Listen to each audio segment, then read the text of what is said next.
the venue when I ABCDEFGHIJKLMNNU. I'm that raw shit, hip hop core 4 shit, that DJ and MC and tagging, breaking on the floor shit.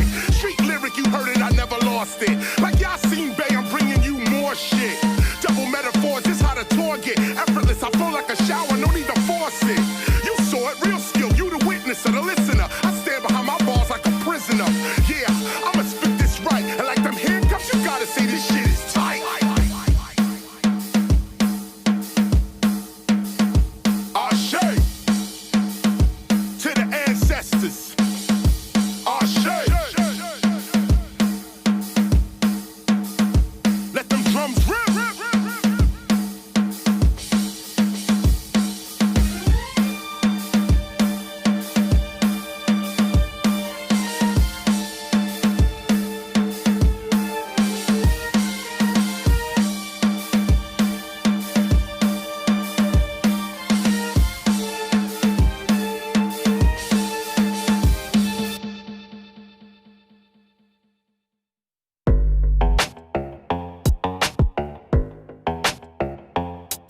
Don't you fall for it. Don't you fall for it. Keep your head up, never let them get you fed up. You just step up, get your rep up, get your cash up, get your check up. The whole system's a setup. It's time we really get up. We've been about this revolution from the time we met up. Take it back, I got my fists up, Malcolm X in 88. But revolution only works for those that will participate. You are great, they are fake. Yo, it's time to demonstrate higher level mental states. Conscious people congregate. Show the love, not the hate. This is basic, no debate. But these people are debating and they hating. They should wait. It was bickering amongst ourselves that got us in this state. Yeah, the truth is inconvenient, but the truth is never late. You can't see what they be doing, how they thinking, how they moving. You can't see what they pursuing, making claims none are proven. Don't fall for it. Don't fall for it. Don't fall for it. Don't fall for it. We can see who is the enemy. Sovereignty's the remedy. You don't need telepathy, it's white supremacy. Don't fall for it. Don't fall for it. Don't fall for it. Don't fall for it. Bringing the raw, doing a tour. Government officials bringing the law. You never see what you never saw. 303, open the door. Knowledge reigns, that is the game. Ignorance, that is insane. Don't fall for it. The reps and the Dems are the same. This one's shooting us up. That one's locking us up. This one got us stuck. That one's out of luck. You can front if you need to, the cycle never ends. No justice, but in 4 years they hyping us again. Don't fall for it. Don't fall for it. Don't fall for it. Don't fall for it. If you thinking and you earning and you drinking and you burning and you really not concerning with the news and what they learning, don't fall for it. Don't fall for it. Don't fall for it. Don't fall for it. If you love it, never hate it, you agreeing, don't debate it. HBC, you educated, your degree is highly rated. Don't fall for it. Don't fall for it. Don't you fall for it. Don't fall for it. Yo, me, I'm not a fake dude. I'ma keep it real. They see through it all that America needs a heel deal. America ain't really sick. This is what it really is. Gunshots and cages for black and brown little kids. Now they acting like they not the cause of how we live. Do not tell me what you gonna do. I can see what you did. Look at her, look at him, look at them, look at me. Do you see our interests represented in society? No, you don't, and you won't, cause democracy's a joke. Every 4 years, these same people asking us to vote. Nothing changed but the Range Rover switching lanes over. I remain the flamethrower, knowledge reigns, game over. Don't fall for it. Don't you fall for it. Rodney King, George Floyd, man, we all saw it. So don't protest with defiance, but don't move with self-reliance. While the soul is being silenced for the religion of science. Don't fall for it. Don't you fall for it. Don't fall for it. Don't you fall for it. If you thinking and you earning and you drinking and you burning and you really not concerning with the news and what they learning, don't fall for it. Don't you fall for it. Don't fall for it. Don't you fall for it. There's no justice in the courts. We are always taking shorts. They can shoot us like a sport, and it's our trust that they want. Don't fall for it. Don't you fall for it. Don't fall for it. Don't you fall for it. Take it up.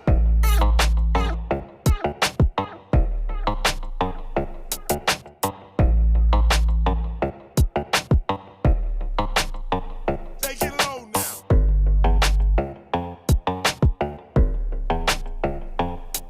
Don't fall for it. Don't you fall for it. Don't fall for it. Don't you fall for it.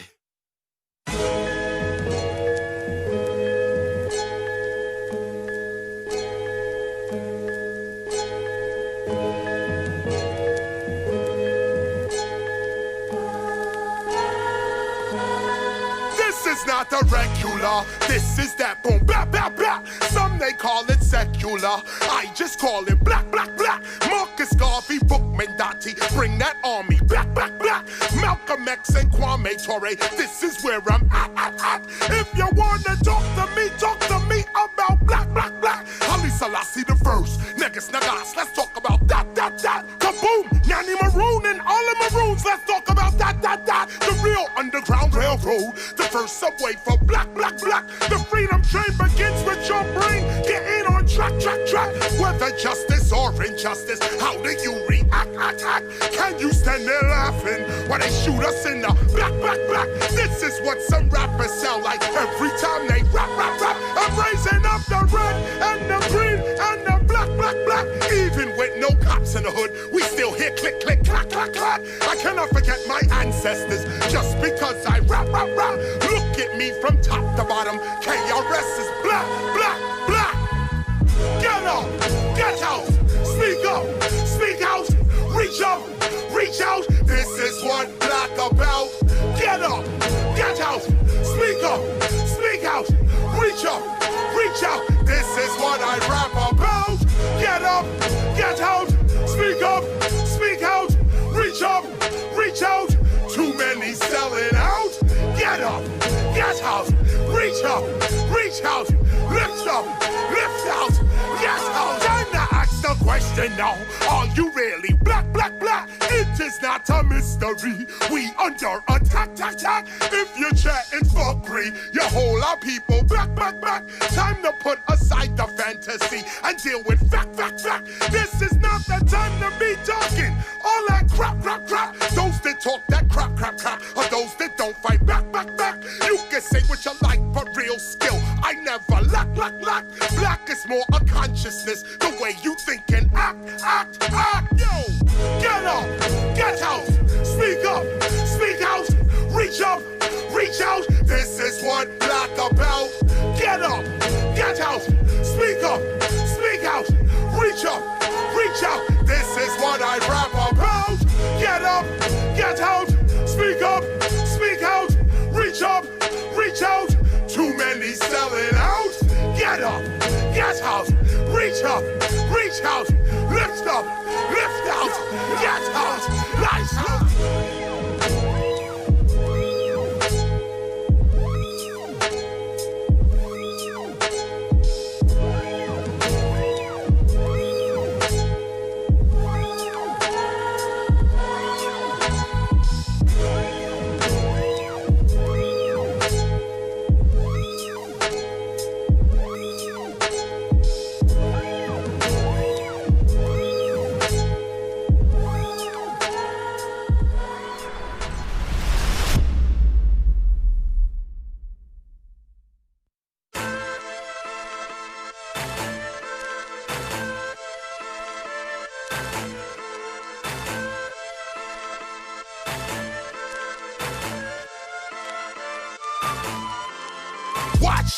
Watch them, they all tell lie. Run up in they office with that boom, bye. Social injustice, they the reason why. Hit these corporate thieves with that boom, bye. Now you wanna come and act like you my guy. I stay woke with that boom, bye. I'm taking aim with my 1/3 eye. Let my words fly, boom, bye. Yo, blackness is not just February, it's every day from your birth to the cemetery. Revolutionary, they could never ever get me. They couldn't tempt me with the Maybach or the Bentley. They couldn't shut me up, my soul is never empty. I've been spitting this since by all means necessary. They asking for more but giving so much less today. This is what our ancestors got to say. Watch them, they all tell lie. Run up in they office with that boom, bye. Social injustice, they the reason why. Hit these corporate thieves with that boom, bye. Now you wanna come and act like you my guy. I stay woke with that boom, bye. I'm taking aim with my 1/3 eye. Let my words fly, boom, bye. Yo, look at the media, they all on some new shit. Black lives matter now, they all wanna use it. It's all in the news and the music. What we seeing is the corporate co-opting of another black movement. They whole economy, they now bout to lose it. How can a black life matter when you already abused it? Black life is the economy. It's been that way since black ancestors were white property. That's why they ain't liking me. I'm not a soldier getting paid, I'm a warrior fighting for free. The type you don't see on TV. The real revolution will not be televised for all to see. You know me. Let me get my voice on. What they pushing is hip-hop, is soft porn. They asking for more, but giving less today. This is what the ancestors got to say. Watch them. They all tell lies. Run up in their office with that boom, bye-bye. Social injustice, they the reason why. Hit these corporate thieves with that boom, bye-bye. Now you wanna come and act like you my guy. I stay woke with that boom, bye-bye. I'm taking aim with my 1/3 eye. Let my words fly, boom, bye-bye.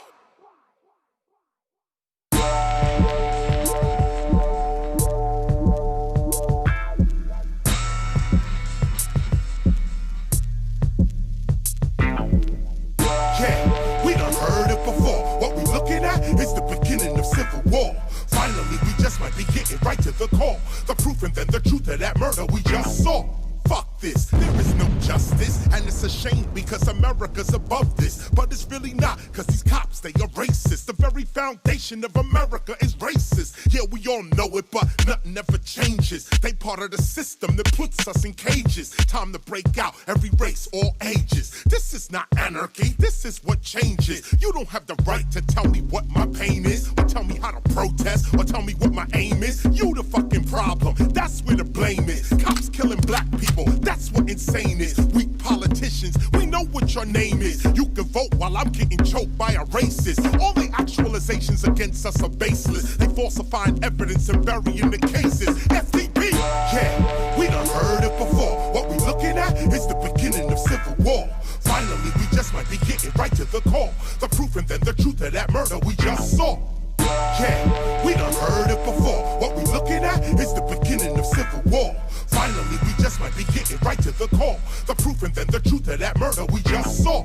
Fuck that. Criminal justice, they run that. They can have guns, but ask me where my gun at. They the criminals, but it's me they wanna come at. Who's telling them to put their gun back? Fuck that. When it's gonna end? Being killed by cops is the 6th leading cause of death for black men. And then the courts don't convict them. When the camera shows they the criminals and we are the victims. Yeah, we done heard it before. What we looking at is the beginning of civil war. Finally, we just might be getting right to the core. The proof and then the truth of that murder we just saw. Yeah, we done heard it before. What we looking at is the beginning of civil war. Finally, we just might be getting right to the core. The proof and then the truth of that murder we just saw.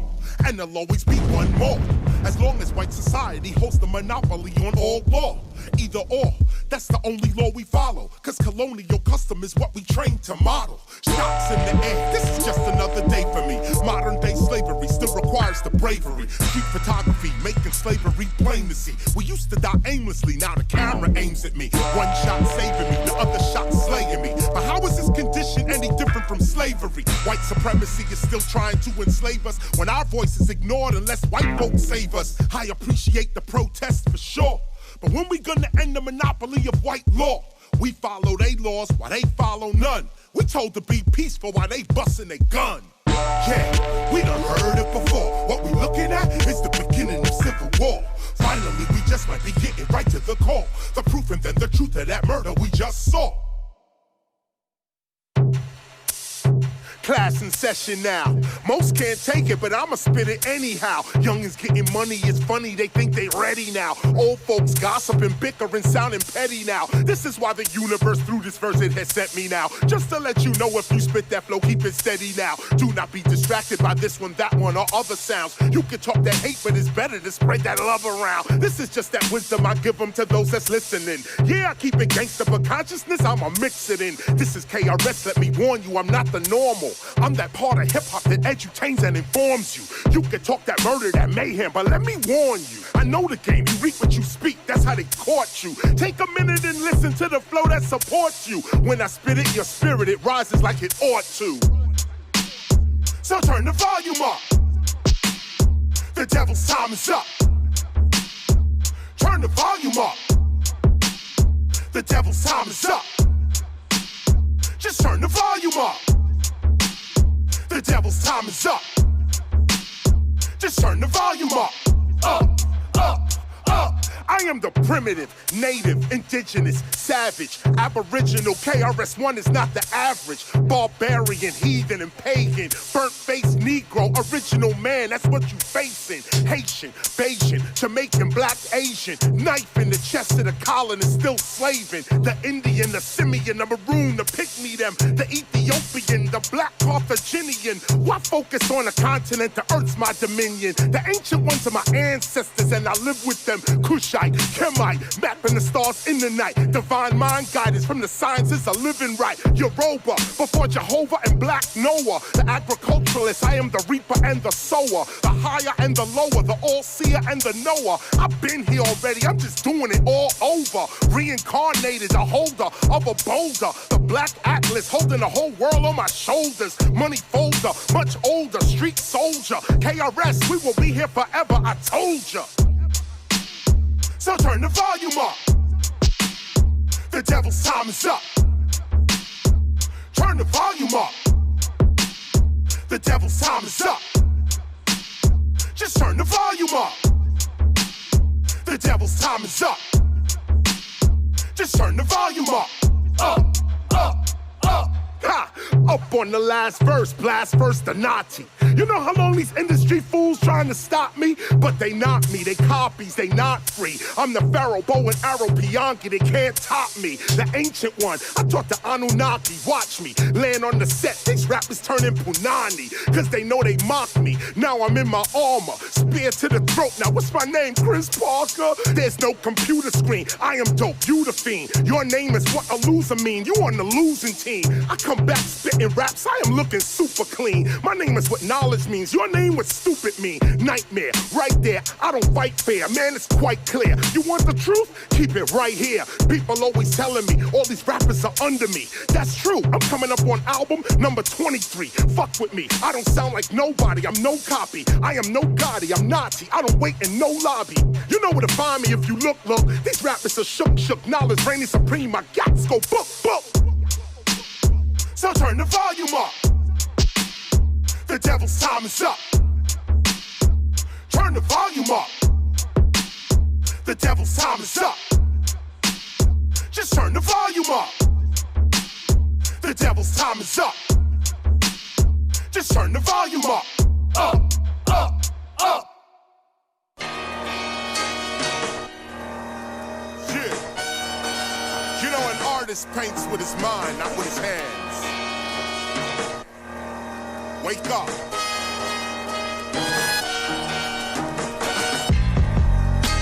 It ain't easy being a lyrical legend. I ain't the average old schooler. I stay sharp with this lyrical weapon. My main art's in the spiritual section, but some dudes ain't hearing this lesson. So I buckshot with the Smith & Wesson. Clips go into the weapon. If I bring the Mac 10 from the West Coast, I'm aiming it into your section. Wreck rhymes with a Tech 9 and a 40 Glock when I'm teaching a lesson. I'll even bring an M1 and leave an impression. A mean one, a clean one. You never seen one till I sweep up with the machine gun. When the teacher come, you see them run. First album cover with them Peter guns. For my peace, love, and unity, I'ma have to see your funds. Why you be so dumb? You need to run. Look around. My delivery is hot, like when the pizza come. Don't fuck around.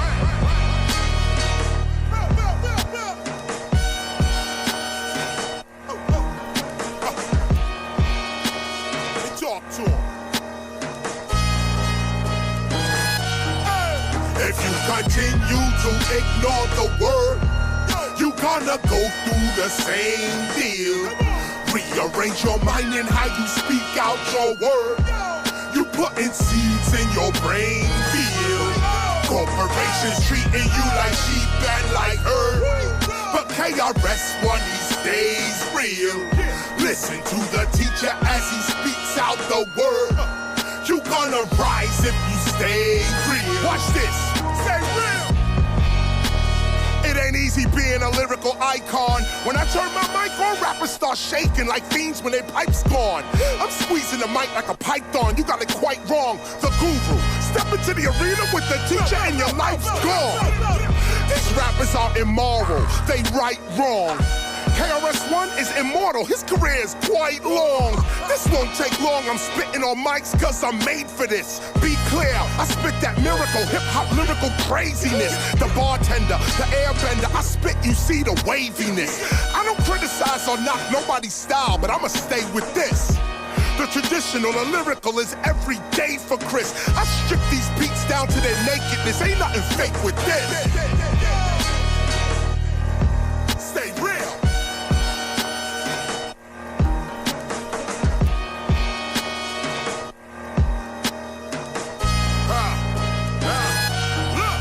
If you continue to ignore the word, you gonna go through the same deal. Rearrange your mind and how you speak out your word. You putting seeds in your brain field. Corporations treating you like sheep and like herb. But KRS-ONE, he stays real. Listen to the teacher as he speaks out the word. You gonna rise if you stay real. They know that I'm spitting the truth everywhere, with proof that I'm raising the roof everywhere. Off the top like I don't have any hair. Observe, you might just learn something here. My word, is it clear? Oh, you forgot? 2245 Uzi and Glock. I don't give a fuck if y'all choose me or not. First time fiends, I'm new to this rock. They ain't never seen what I do to the spot. Salutes all day when I'm cruising the block. True, fuck if you feel me or not. Don't claim to be a legend if you really are not. I'm real with the rock, skills are tight. Real hip hop, keep it real tonight. Got the will to fight, whether day or night. But I stay alright, because I stay in the light. But the fake and the hype, man, I'm cooking and shaking and baking the mic. When I walk in, rappers chatting like they taking a flight. KRS-ONE, blazing the mic, alright?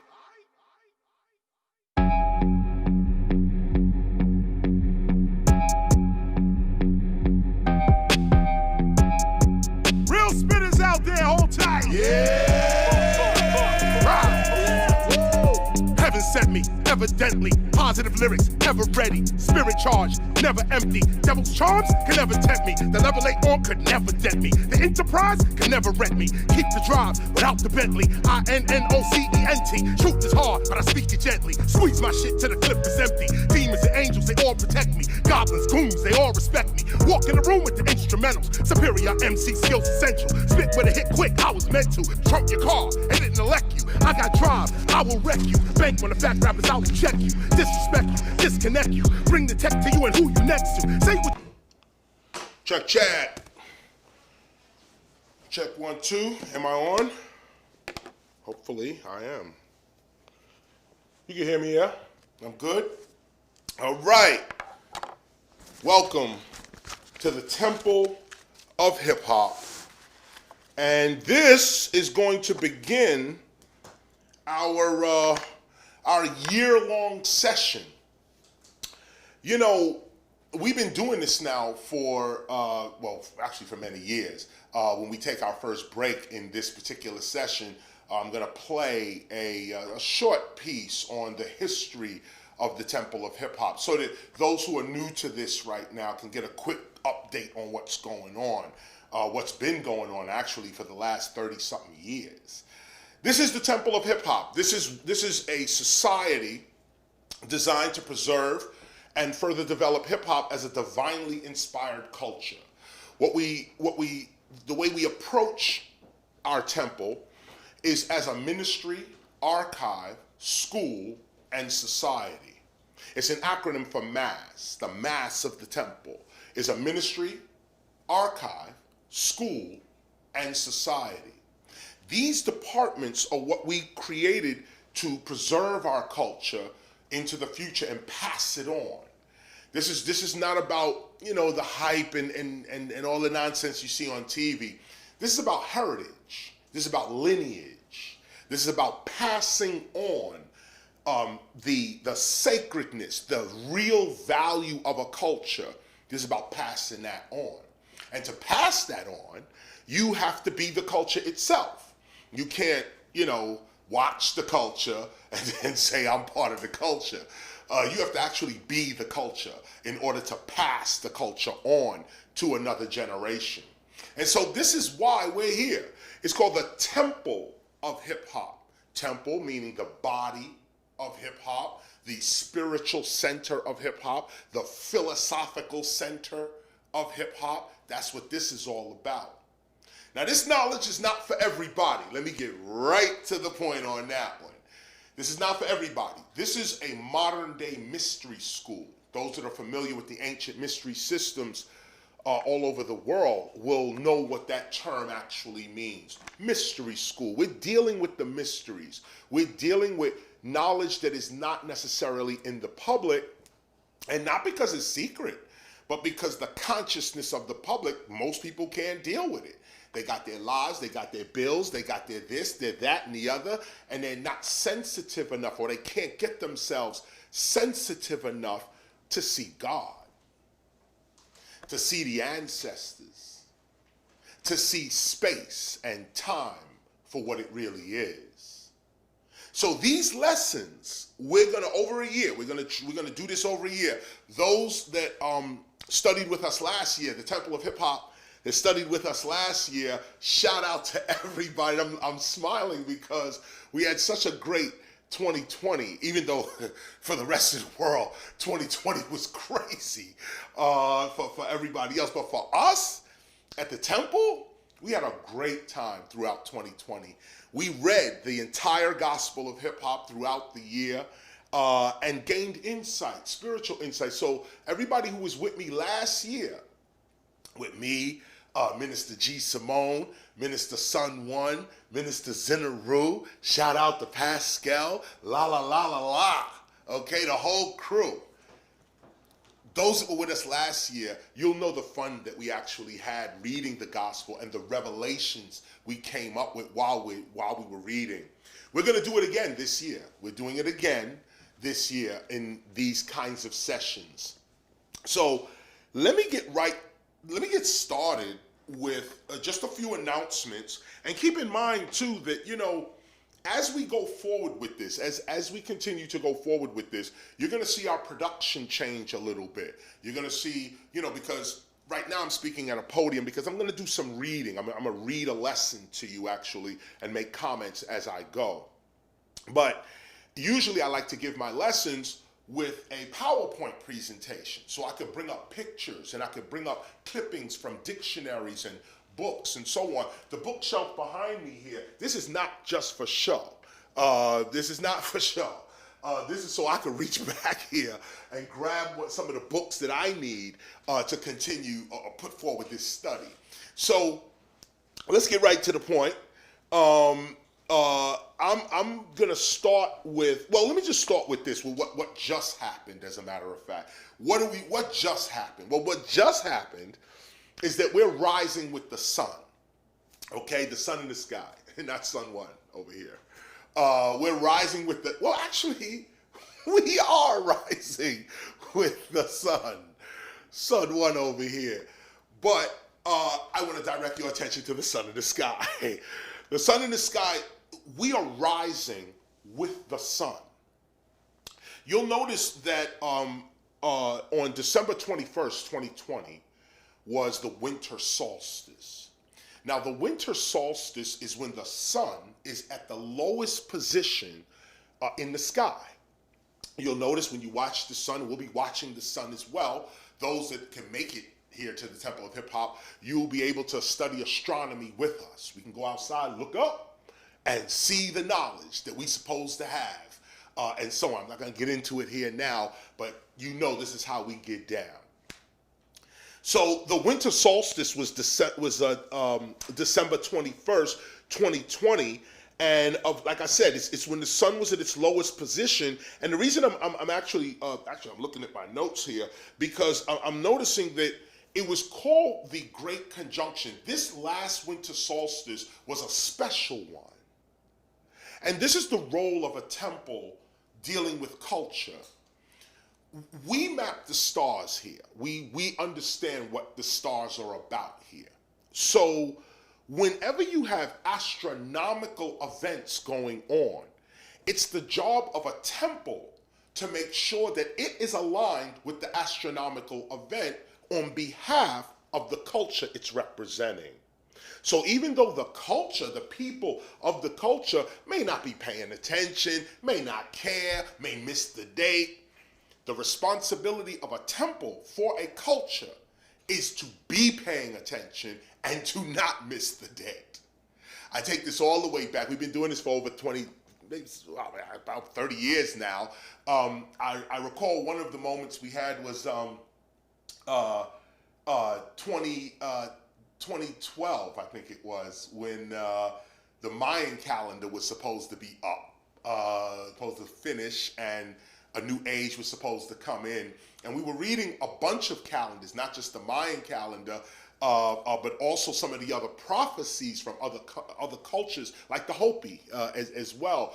And everything was coming to a culmination right around 2012 in December, right around the winter solstice of 2012. And we were there. We made sure that on behalf of hip hop, we recognized the astronomical event, and we made sure that hip hop was part of that, and that those who do this kind of work knew that hip hop was part of this. It gives respect to our culture in other areas that MTV, BET, VH1, radio say, they have no clue. Okay, they have no idea what I'm talking about or what this represents for real culture. So I'm giving you this bit of information at the top so that you understand, as it is above, so it is below. It's not about a God or a man in the sky. We'll get to that. But it's about first those stars and those planets and the movement of the earth and how it affects physical reality. So this last winter solstice was called the Great Conjunction. And it was called the Great Conjunction because Saturn and Jupiter was the closest together during this time. And what I noticed that somehow Saturn and Jupiter being close together during this particular time, on the winter solstice, a volcano blew up in Hawaii. You can go back, check the date on that. A major explosion happened, didn't really make the news much. But a major volcano exploded on this particular winter solstice in Hawaii. Now, when volcanoes explode, volcanoes make new land. And when a volcano explodes, it's sort of like the earth responding, and it's like birth. It's like the earth creating itself, recreating itself, spewing out. Basically, its sperm is lava. The earth's sperm is lava. So it spews that out and creates new life, creates new land. I took that symbology and I looked at our culture and I said, wow, what a symbol that is, that on the winter solstice of 2021, where this is a special solstice because of the alignment of the planets, a volcano busts off that same day. And of course, 2 or 3 weeks before that, we had already planned to drop our album between the protests on the same day as well. So you'll notice throughout our lessons that we're going to be astronomically aligned. We're going to be talking about the sun, the moon, the stars, and how they affect you, how they affect us. This is cultural knowledge. This is not music. This is not entertainment. This is not that. Well, actually, for some that enjoy this kind of knowledge, it can be entertaining. We have a concept we call edutainment. So, having said that, and understand, I'm going to get off this point, but I want you to understand where we are coming from as a temple.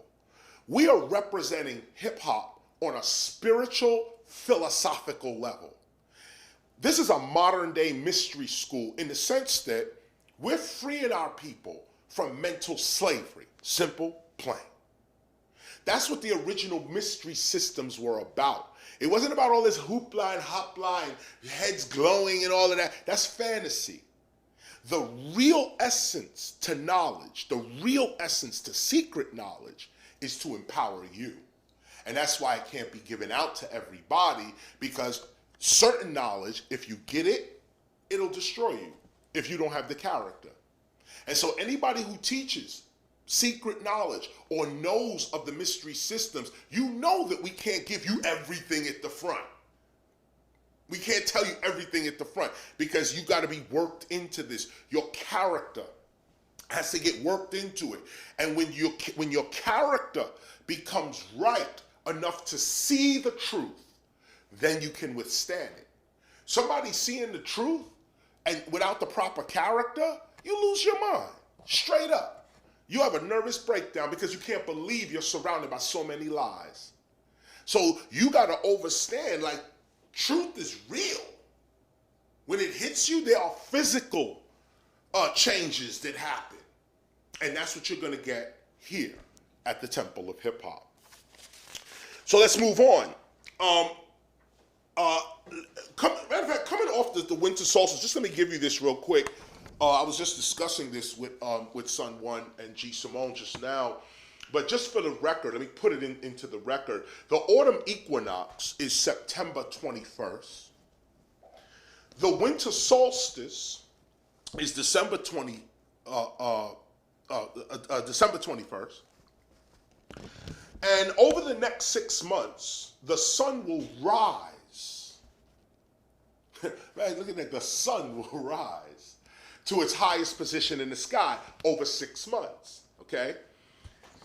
June 21st is the 6th month. It's the summer solstice, and when the sun is supposed to be at its highest point in the sky. That's why we've chosen to speak about hip-hop or introduce you to the temple at this time. The winter solstice has already begun. The sun was at its lowest position in December 21st. Now the sun is beginning to rise. And it will resurrect, so to speak, or be reborn in its highest position about 6 months from now on June 21st.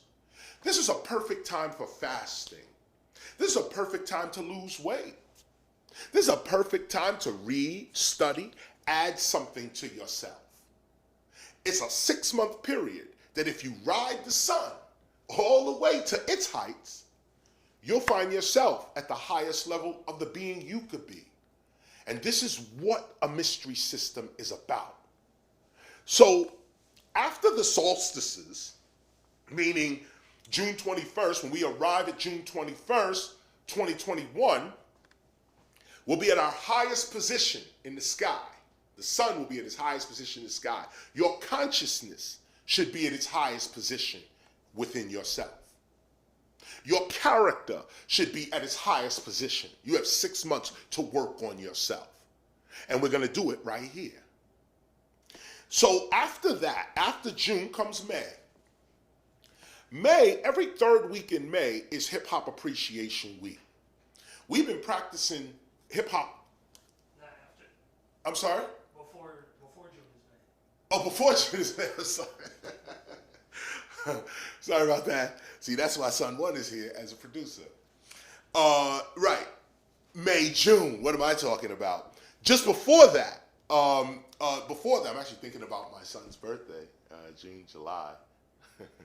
Anyway, just before that, May is the Hip Hop Appreciation Week. Every third week in May is Hip Hop Appreciation Week, and every third week in May we study. And mind this, what I was thinking before with the solstices is that when we reach our highest peak, or symbolically when the sun reaches its highest peak, your consciousness should be reaching its highest peak.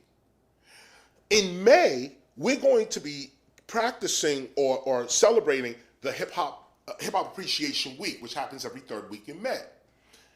This year, we are focusing on peace. That's the theme this year. The theme this year is peace. And the reason the theme is peace this year, but matter of fact, Hip Hop Appreciation Week is May 17th. May 17th to the 23rd. Hip Hop Appreciation Week this year, May 17th to the 23rd, 2021. The theme this year is peace.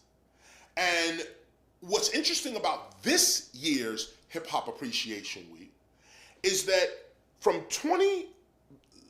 from 2001 to 2021 marks 20 years of the Hip Hop Declaration of Peace. Now let me go over this. All these numbers, even I'm getting confused.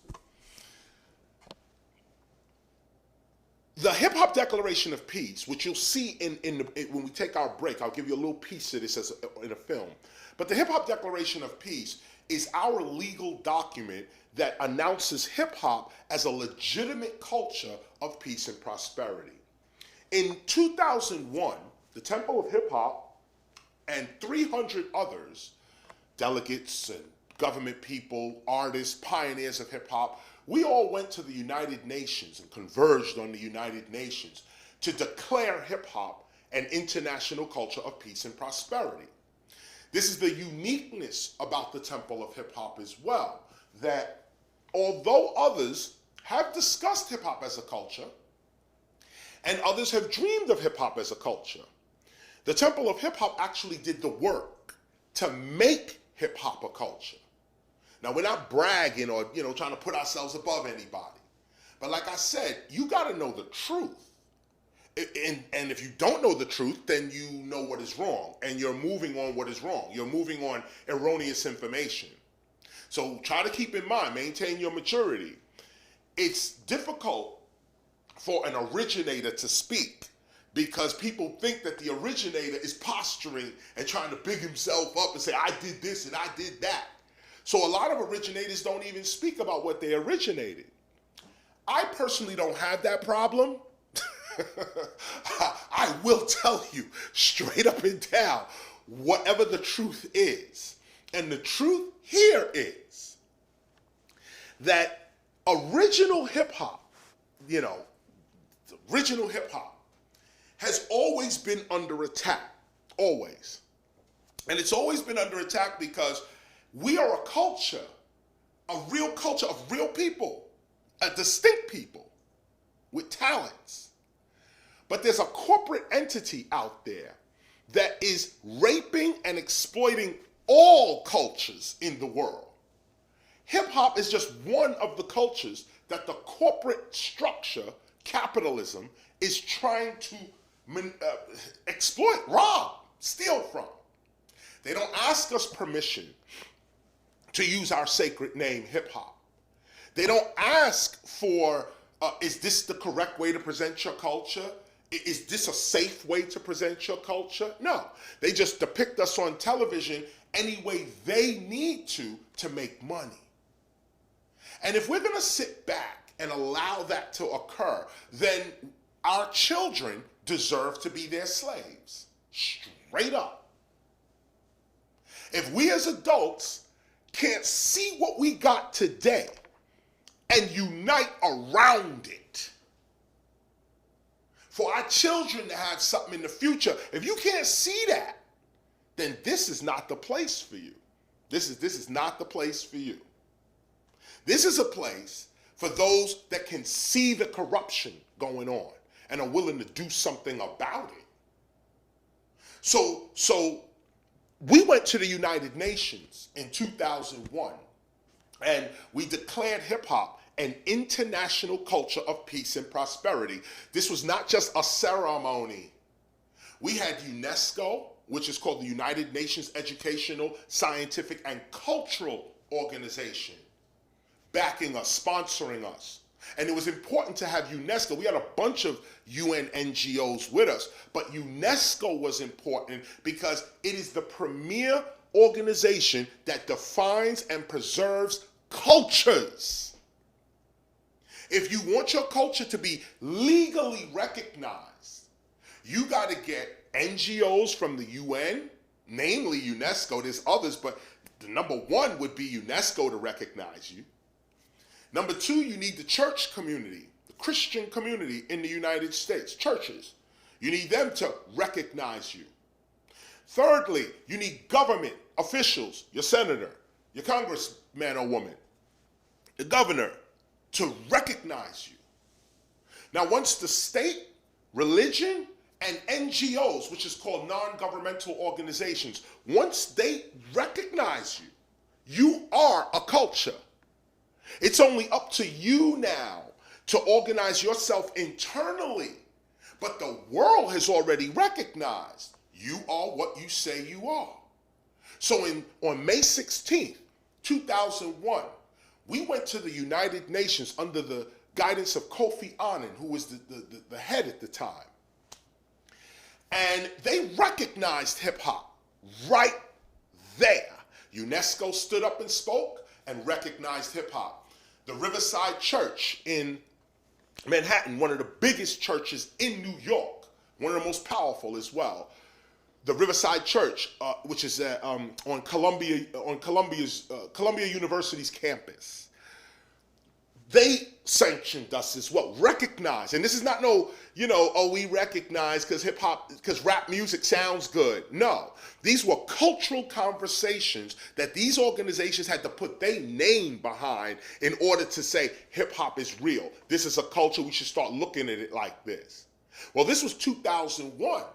We got, like I said, NGOs behind us. We got the churches, and not just the Riverside Church, a whole host of churches, okay? I ain't even gonna get into it. Synagogues, mosques, other temples like Hindu temples, Buddhist temples, all in agreement. We went to the state. Governor Cuomo gave us the proclamation recognizing hip hop as a culture. Others, we got Washington, D.C., Detroit, Chicago, California, all over. And this is legal documents. These are proclamations said by the government that says this is what it is. So we've collected all of these documents. This is also why I need my PowerPoint presentation, because I'll just show them to you. But we've collected all of these documents. But we realized in 2001 two things. One, we were ahead of our time. I was naively going to the UN saying, y'all know hip hop is a culture? They said, that's right, KRS. We know hip hop is a culture. I said, well, put your name down on a document and say it is. They all put their names down on a document. We had a huge event at the UN proclaiming hip hop a culture. We recorded the whole thing, wrote it down, transcribed it into this book right here. And to this day, corporate structures are disrespecting that very move right there. They know what happened. You don't know what happened. So because you don't know what happened, they get to say things like on a radio station, this is the home of hip hop. WXXV, the home of this is where hip hop lives. And we, the culture, sit back and just go, okay, let me just turn on the radio and let them steal more of my heritage. Well, after we left the United Nations, here's the other thing we realized. First, we realized we was ahead of our time. But the second thing we realized, actually wasn't that we realized, 3 months later was 9/11. So imagine, hip hop came to the United Nations with peace. We came with peace in May, June, July, August, September 11th, boom, this happens. So all of our access to the UN, all the delegates we met, they were scrambling. Everybody had to go back to their country and answer for this now. The security got tight. You know what happened. The Patriot Act came down. It was all that. But we also knew that we were ahead of our time. So because we were ahead of our time, we consulted the stars. And we said, what are we supposed to do in this situation? The answer that came back was, wait.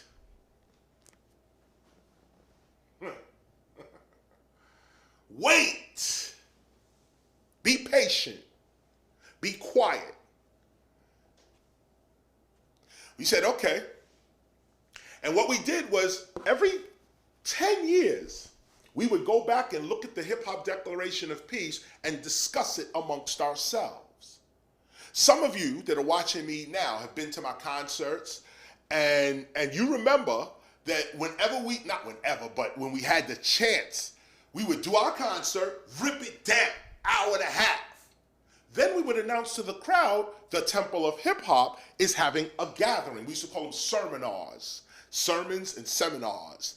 And we say we're having a gathering at the hotel, or we're having a gathering backstage at the club, or we're having a gathering at a restaurant or something right after the show. And about 50 to 100 people, no more than really 100 people, would come from the show to get that other piece of the knowledge. And this is what we've been doing for 10 years. We would hand out the Hip Hop Declaration of Peace, and we would discuss it quietly. We had to wait. And so we realized, why was we told to wait? Because the times were too hostile during that. It was very hostile. Anything you say was used against you, words taken out of context, people disrespecting each other. Oh, you're a traitor. Oh, no, you're a traitor. He's a terrorist. And this was a terrorist. All that was going on. So we went silent. And we began to study on our own and go inside to master ourselves and make sure we were right for when it was time to step up again. Well, ladies and gentlemen, the time is now. We waited next 10 years. Next 10 years we waited, which is now. We're coming up on another 10 years. 2021, May 16th, will be 20 years now since the Hip Hop Declaration of Peace was first introduced. Now, I know for some of you, this may be a little bit much, because the way in which hip hop is approached in the world makes me sound crazy. Like, you look at the TV, you say, what the hell is KRS talking about? Ain't nothing but bitches and hoes on the TV. Ain't nothing but gangsters and drunkards. What do you mean hip hop? And this is precisely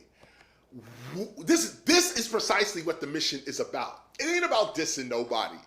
I'm not here to tell you that this one's art is wrong or this one is, whatever. You can see for yourself what the stupidity is, okay? But what I am here to do is to make sure that the truth is heard. We're not dissing nobody's art, but who stands for the truth? I know everybody trying to get money, and I'm not stopping you from getting your money. But who wants God?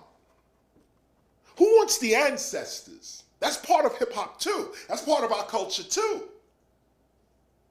Who wants real spiritual knowledge that you hear it and it empowers you? Who wants that?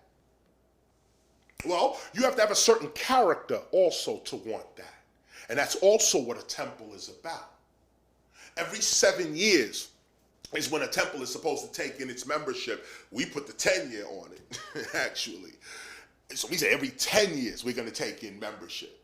Why? Because you can't just enter this. You can't just enter. Your character is what determines whether you're part of this or not. Not me telling you part. No. Your character will determine whether you are part of this or not. And so we're going to work on our character for 6 months and then the rest of the year. And this is what the Temple of Hip Hop is really all about. Raising your character to the level of God. And a lot of people are they're going to say, oh man, Chris, like if you caught up in the Bible or Quran or Torah or Bhagavad Gita, if you caught up in these books, you ain't going to understand what we talking about. Because the knowledge we given is the mother knowledge of all of these books. That's why this bookshelf is behind me here. Okay, there's the Torah, there's the Bhagavad Gita, there's the Bible, there's several versions of the Bible here. We're going to go through all of them. All of them. This is a temple. We read the Quran, we read the Torah, we read the Bhagavad Gita, we read the 5 baskets of Buddha, we read side notes and other little stuff that deals with spirituality as well, like the letters of St. Augustine. So I'm giving you this bit of knowledge, or this brief introduction, to orientate you, really, to give you an orientation. Those that are going to study with us, you're going to need the gospel of hip hop. Matter of fact, let me bring this one up. Gospel of hip hop. This is what you're going to need to study with us. We're going to read this entire book again. Those that actually was with us last year, we read the entire book. And it was wonderful. The revelations that came out in real life, real-time revelations. We're going to do it again this year. We're going to read the whole book, and you're going to see that when you're moving in alignment with the universe and moving in alignment with nature, you avoid all kinds of things. You rise right to where you're supposed to be when you're supposed to be there. Guidance, protection, strength. This is what you want. GPS. Guidance, protection, strength. That's what you really want. You don't want stupidity, lost, and ignorant. Who wants that? Well, let me bite my tongue. Because some people are interested in that. Oh, okay. G. Simone just reminded me to make sure you guys know where to get the gospel from. So that is at KRS-ONE.com. That's KRS-ONE.com. You can go there and get a copy of this. And actually, once the distribution gets a little better, usually if you get them from us, I sign the books and then send them off to you. But you can also get this at Amazon. There's also bookstores around that may carry this book as well. You can borrow one from your friend. There might even be some used ones online somewhere. Anyway, you can get this book. Make sure you get it, because this is what we're going to be studying from. This is going to be our reference point. And so I'm going to start right now. Here's a reference right here, okay? Those that have their gospel, turn to page 390. 390, okay? Turn right there, 390. These lights are already baking me. Turn some AC on. On page 390, what you're looking at is called the freestyles. It's called the freestyles. On page 390, and you're looking at January. Now, for those that don't have the gospel of hip hop yet, I'll bring a brief explanation here. This, well, you can't even see, so let me just say this. The freestyles are 365 positive conscious rhymes. They're actually affirmations. And you can either take one or a group of them and make them your affirmation. The freestyles is a chapter of the gospel of hip hop that is 365 rhymes. There is one rhyme for every day of the year. Now you could rhyme this too. This is free to all of hip hop. If you're struggling with your rhyme writing, stuff like that, refer to the freestyles. There's all types of rhymes in here, and they're free to you.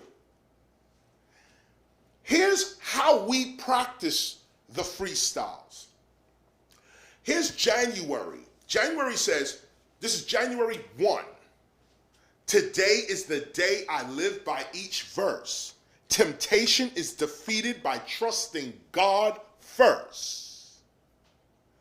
That's January 1. That could either be an affirmation. That could be a teaching. For those that teach hip hop, that's a teaching. And it's also just a fly rhyme. Today is the day I live by each verse. Temptation is defeated by trusting God first. Woo! Hardcore right there. And you speak it. There's real vibration that comes from it because you're speaking divine words. This is the Teacha right here. January 2nd, the way of hip hop is always self-creation. With faith and will, you could change your situation. Take these in real quick. This ain't even the lesson. This is your orientation. Just January 2nd again. The way of hip hop is always self-creation. With faith and will, you can change your situation. We're going to discuss that. Actually, we're going to discuss that today. January 3rd. The only way to know hip-hop like no one else is to know that you are hip-hop, your higher self. You see how these rhymes come? You see how they go? Now, that was the 3rd. That's today. That's today. Now, normally, if I was just, if this wasn't our orientation, I would start our lesson right here. Today's January 3rd. I would come with the only way to know hip-hop like no one else is to know that you are hip-hop, your higher self. Now, I would start the lesson right there. Those that teach hip-hop can start the lesson right there. There's 365 of them. One rhyme for every day of the week, for every day of the year. So I start here, and there's more to it. I'm just not going to go into it. This is just a surface orientation. There's more here, but I'm bringing your attention to the important aspects of the temple of hip hop, so that on this first session we don't have to go back and keep explaining stuff. I can just get on with the lesson. This is our orientation. So, as a last part of our preparation, before we get into our lesson, sorry about that. Just hit my microphone. This is just on your spare time, and also we're going to be showing clips, or really the whole movie, clips of this movie, of these movies throughout the year. Stay tuned with us because we will be playing certain movies and having discussions on them as well. It might not be on the Sunday. Maybe it will, maybe it won't. Or maybe we'll play the movie before 7 o'clock. So at 7 o'clock, we could just go into our studies and discuss the movie that was just seen. But here's some important movies. There are many others, but I just want to make sure you get these first. So by next Sunday, if you can watch these movies by next Sunday, it'll speed you up. Okay, here's movie 1, Waking Life. Write these down.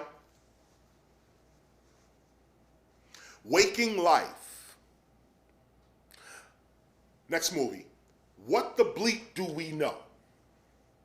Okay, What the Bleep Do We Know? Next movie, The Secret. Final movie, The Matrix 1, first Matrix. Watch these movies and they'll speed you up. They'll speed you up as to what we are actually talking about when we talk about hip-hop as culture. Not hip-hop as entertainment, not hip-hop as music, hip-hop as culture. This is a whole different type of knowledge. This is a different thing here. So make sure you get those movies and watch them as well. Like I said, it'll speed you up. You'll also notice that, I don't have it here with me now. I'll get it. You'll notice that when new movies come out, especially movies on Egypt, superhero movies, this kind of thing, you'll notice that we'll have a commentary on that as well. Because all of these Hollywood movies, they give a lot of knowledge in the movies if you know how to look for it, but they're also covering up a lot if you know how to look for it. And we know how to look for it. So we're going to show you the lies that they're pushing forward and taking your culture, everyone's culture, everybody. There's no one exempt from corporate exploitation of their culture. Hip hop is not having it, okay? We've devised a whole nother way to deal with corporate exploitation. And I'll give you a little piece just before I start reading. Just those that have ears to hear this. And I'm going to say it very quick, and I'm only going to say it once. And those that have ears to hear it, hear this. The ultimate plan, remember this. The thief is always more ignorant, less talented than the one they are stealing from. The one that they are stealing from is the one with the thing. The one they're stealing from is the one who is valuable. Matter of fact, you're stealing because I'm valuable. You're taking because I have. So right away, and this is what I'm saying, change your consciousness. The thief is not to be honored.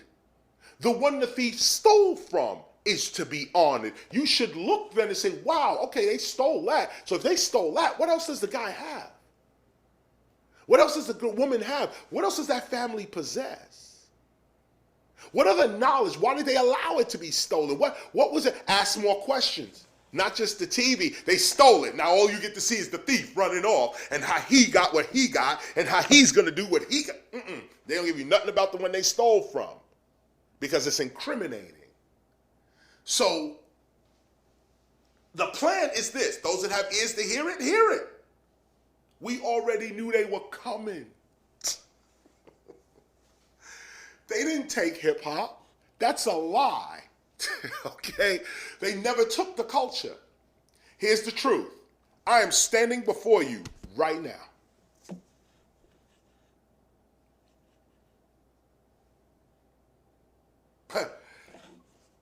I am standing before you right now. This is hip hop right here, right now, in the form of KRS-ONE. I'm standing here right now. Hip hop is not dead. Hip hop is not over. Hip hop is not, sorry. Here's what happened.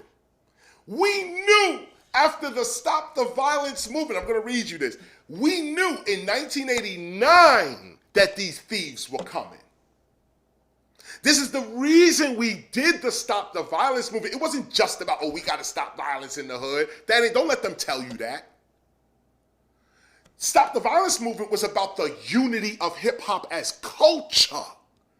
That's what this was about. Followed up with All in the Same Gang on the West Coast, followed up by Human Education Against Lies. This was about the culture being united. We were coming together. We knew what they were going to do. So here's what we did. Those that have ears to hear it, hear it. We took the culture from them. And we took the culture from them with one statement. I am hip hop. Now, you can't have it. Because you never gonna say you hip hop. You despise us. You want to rip us off. You want to exploit us. In fact, you can't even say you hip hop if you're a thief of the culture. So when we said I am hip hop, the corporations couldn't have it no more. They couldn't take it. And then on top of that, we went into the universities and started teaching it. I taught 600 universities over a 15-year period. That's the truth. Most of the university professors in the United States know exactly who KRS-ONE is. They know exactly what my books say. They know exactly what my films say. They know exactly what my concerts are about. This is the truth.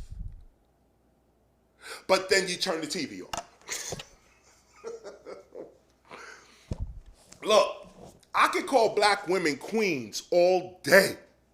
I could call Latino women goddesses all day. If black and Latino women are going to get on the TV and act like what we all are seeing, the question is, what is your character? I'm not dissing nobody's art. I'm not dissing nobody's style. Most of these hoes are my friends. Be honest with you. Okay? Most of these pimps, hoes, thieves, gangsters, drug dealers, they're all my friends. So I'm speaking from family. I'm not dissing nobody. You looking at the person who created gangster rap. Okay? My first album, Criminal Minded. Tell me I'm lying.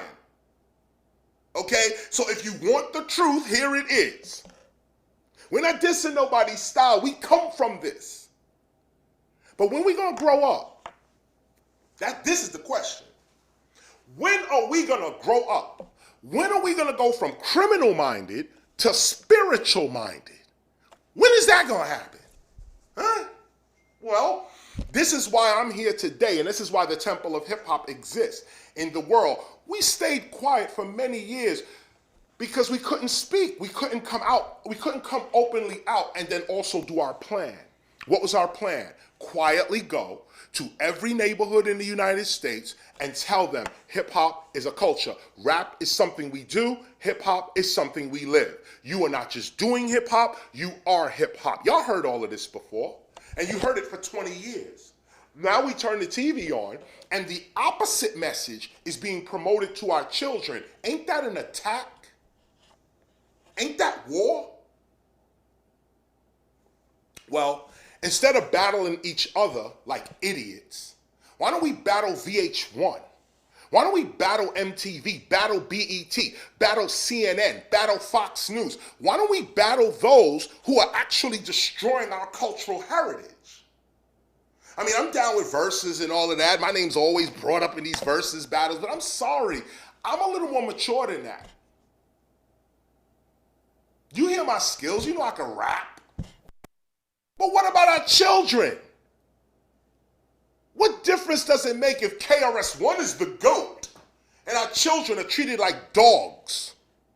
What's the point? Well, that's why the Temple of Hip Hop is here. And that's where I'm going to begin. That's where I'm going to begin this particular lesson. Now, this lesson is, let me check my time real quick. What is it? 7:50. Good, I'm good. I wanted to talk that for about an hour and then get into the lesson. And then we'll take a break and continue. But I want you guys to understand what the Temple of Hip Hop is really all about. They understand what it's about. Somebody gonna have to stand up and defend this culture. And guess what? Here I am, right here. We've been doing this work for 35 years, so it ain't nothing new that I'm doing here. The only thing that's new is that I'm making these teachings public. That's the only thing that's new. Those of you that know or have been part of the Temple of Hip Hop for many years, you already know what this is, and you're studying and you're receiving the blessings of your study. Your eyes are open. We saw this last year. We was all talking last year. We all confessed God. We all saw it. We all know. But if you don't have the character, if you don't have the knowledge, if you don't have the patience, if you don't, all this other stuff gets in the way of your divinity. Let's start the lesson. So, hold on, what am I doing? Okay. Keep in mind that these lessons, the reason I'm reading them as well is because they're going to be documented. You guys could go back and not only see this, watch this orientation, because every week we're going to record our Sundays and log them. So you'll be able, or if new people come on board, they'll be able to go back to the orientation, this one here, and hear our beginning. Okay. What I want you to do now is we're going to turn to the Gospel of Hip Hop here. And I'm going to read, I'm trying to find myself. Okay, here we go. Turn to page 58 in the Gospel of Hip Hop. Page 58.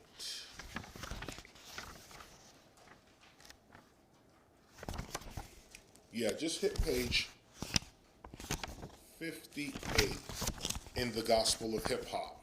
Now, one thing I want to point out here with the Gospel of Hip Hop, one thing I want to point out is that okay, get that over there. One thing I want to point out is that the Gospel of Hip Hop also, like the freestyles, one rhyme for every day of the year, each paragraph that I'm speaking of in this book was written and designed in such a way for teachers of the culture. Yes, you could read this on your own and you will get insight, but it's really designed for hip hop's teachers, those that are going to spread this knowledge out to others and open their eyes. And so I want you to look here at page 58. This is the first, it's called the first overstanding of this gospel. The gospel is broken down into several overstandings, chapters. They're not chapters, they're called overstandings. And this is the first overstanding. is called real hip hop. And keep in mind that to overstand something, it has two meanings. To overstand, from a hip hop perspective, to overstand means to experience your understanding. People understand stuff all the time. I comprehend it.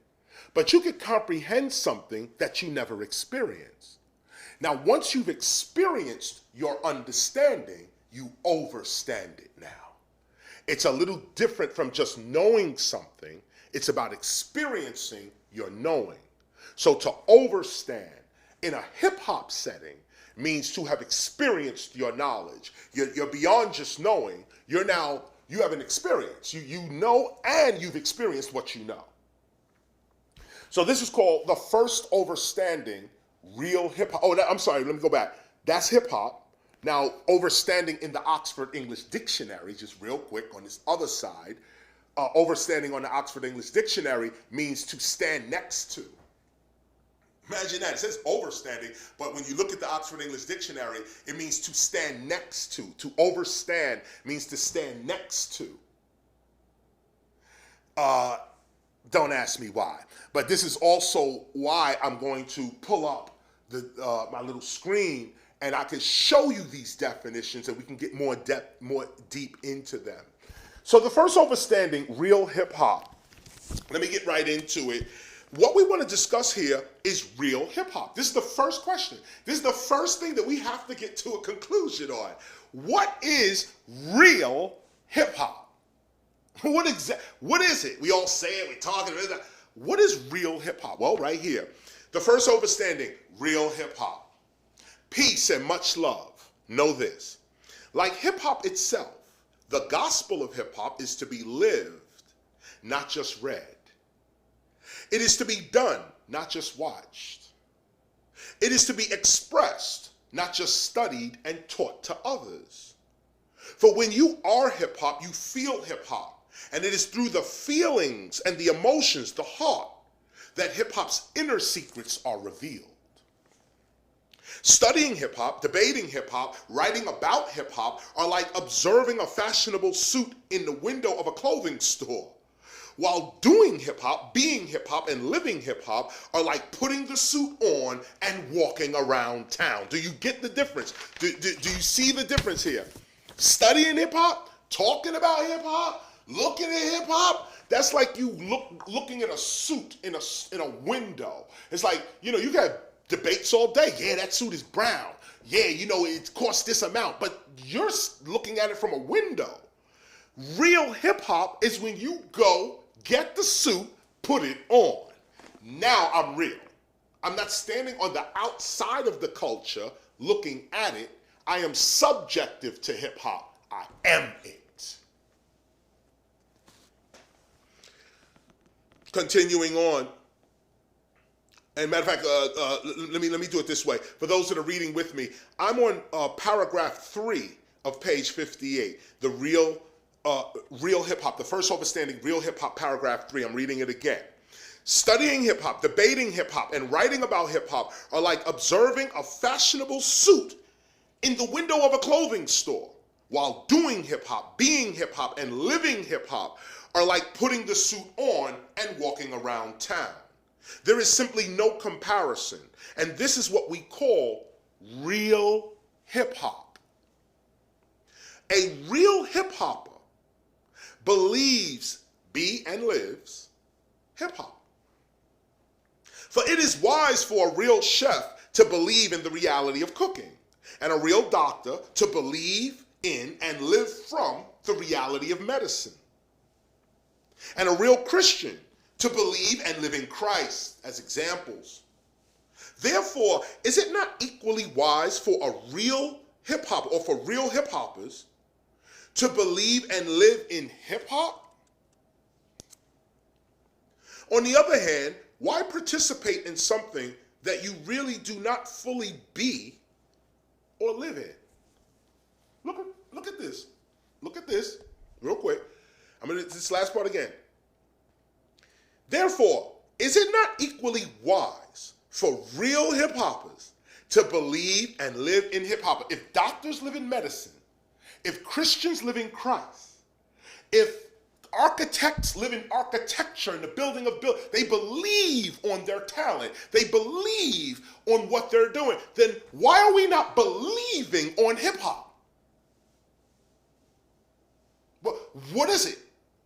We're scared? We're scared what other people gonna think? We're scared if we say I am hip hop, what people gonna say? Well, you're a coward then, and this is not for you. But for those that are courageous, those with their mind open, this is the knowledge right here. What do you believe in? Do you say you hip hop, but then you believe in something else? Or even worse, you say you something else, but you believe in hip hop? Nah, you're gonna have to make a choice. You're gonna have to make a choice here. This is hip hop. And just like people walk into Christian churches and they say, you can't be Jewish here. Jesus is here.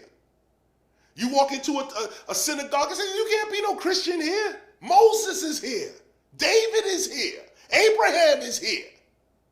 Now, we love you Christians, but this is what we about. Then in the Hindus come. Listen, I'm not hearing Moses, David, Jesus, Paul, St. John. I'm not hearing none of that. Tell me about Shiva. Tell me about Krishna. Tell me about Brahma. Everyone has the right to believe in what their culture produces. Why are we not believing in our own culture? This is the first realization you're going to have to come to. And those that can't come to it, so be it. But for those of you that can come to this realization, you putting your foot on the path of light right now. Free your mind from that colonial nonsense and open your mind to the fact that you are whatever you believe in. And hopefully what you believe in comes from you, comes from your parents, comes from your ancestors. Why you believe in somebody else's ancestors? Oh, see, it's going to get see, this is where I tell you, G. Samo, this is where people are going to start cutting off, okay? This is where they're going to start turning us off right here, okay? Because it's going to get hot, okay? It's going to get hot. You see, I got the towel. I'm already sweating, okay? Oh, no, it's going to get hot. Why? Because the truth, first truth, if everyone else has a right to believe in their culture as divine, why are we not believing in our culture as divine? Believe in yourself. So now let's continue. Paragraph 5, 58. Real relates to fixed or immovable things like land. You get that? What is real? Real relates to fixed or immovable things like land. When hip hop is real to you, when it is fixed and immovable from your being, you are practicing real hip hop. When something is real, it is considered to be genuine and or authentic. It is what it proposes to be. It is not imaginary. It is actually existing and occurring to our physical senses. The term real hip hop relates to the fixed conditions and genuine nature of hip hop as it appears to our physical senses today. Do you hear that? Okay? This is the truth right here. Breaking, MCing, graffiti art, DJing, beatboxing, street fashion, street language, street knowledge, and street entrepreneurialism, trade, are all fixed conditions of hip hop. These elements are permanent and immovable from the existence of hip hop. These elements are real hip hop. And those who promote and preserve these elements, breaking, MCing, graffiti art, DJing, beatboxing, street fashion, street language, street knowledge, and street entrepreneurialism, those that promote those elements promote and preserve real hip hop. When these elements are not present in one's self-expression, one is not doing or being real hip hop. Don't let nobody just come on TV, shake their ass, and tell you that's hip hop. Everybody wants to experiment with hip hop. Yeah, I could do this and call it hip hop. I could do that and call it hip hop. No, you can't. Not in truth. In truth, some things are what they are. And of course you can experiment. Of course you could put hip hop in different areas, and we all do it all the time. Hip hop has been in jazz, rock, reggae, all of that. But when do you get to come back to the real? Let's get back to what it originally was. So we know what it is we're changing. If you're just going to go along with, well, I'm doing this now, and I don't care about the old school. I'm just doing this. That's an ignorant person. Because what they're doing is throwing away their heritage. You're going to start over because of your ego, because of your own pride. You want to start your heritage over? No, brothers have already died for this. Rest in peace, Tupac, Biggie. Rest in peace, Eazy-E, Big Pun, Jam Master Jay, Scott LaRock, Miss Melody. Rest in peace, MF Doom. Rest in peace, Ecstasy from Houdini. Rest in peace. These brothers and sisters put life down. Well, you think we're going to let people forget them? Here at the Temple of Hip Hop, we are never going to forget those that contributed to the culture and passed on to the other side. They deserve our honor, our respect. I drove up here with Jam Master Jay. My wife and I drove up, when we drove up here, and you gotta know how to read this. We drove right up, just as we getting out the car. Radio start playing. He's Jam Master Jay, the big beat blaster. He gets better because we was like, Jay, we know you in here right now. And so we shout Jam Master Jay because he's sitting with us right now. He's sitting with us right now, Jay. I see you. And if you can't see your ancestors like this, beyond life, see them in death too, because there is no death. They just on the other side. So acknowledge them. Pour something out for them. You know what their favorite drink is? Pour it out for them every once in a while. In fact, with the Temple of Hip Hop, I urge our apprentice to pick up a hip hop icon to study and revere. Don't be telling us about no St. Paul.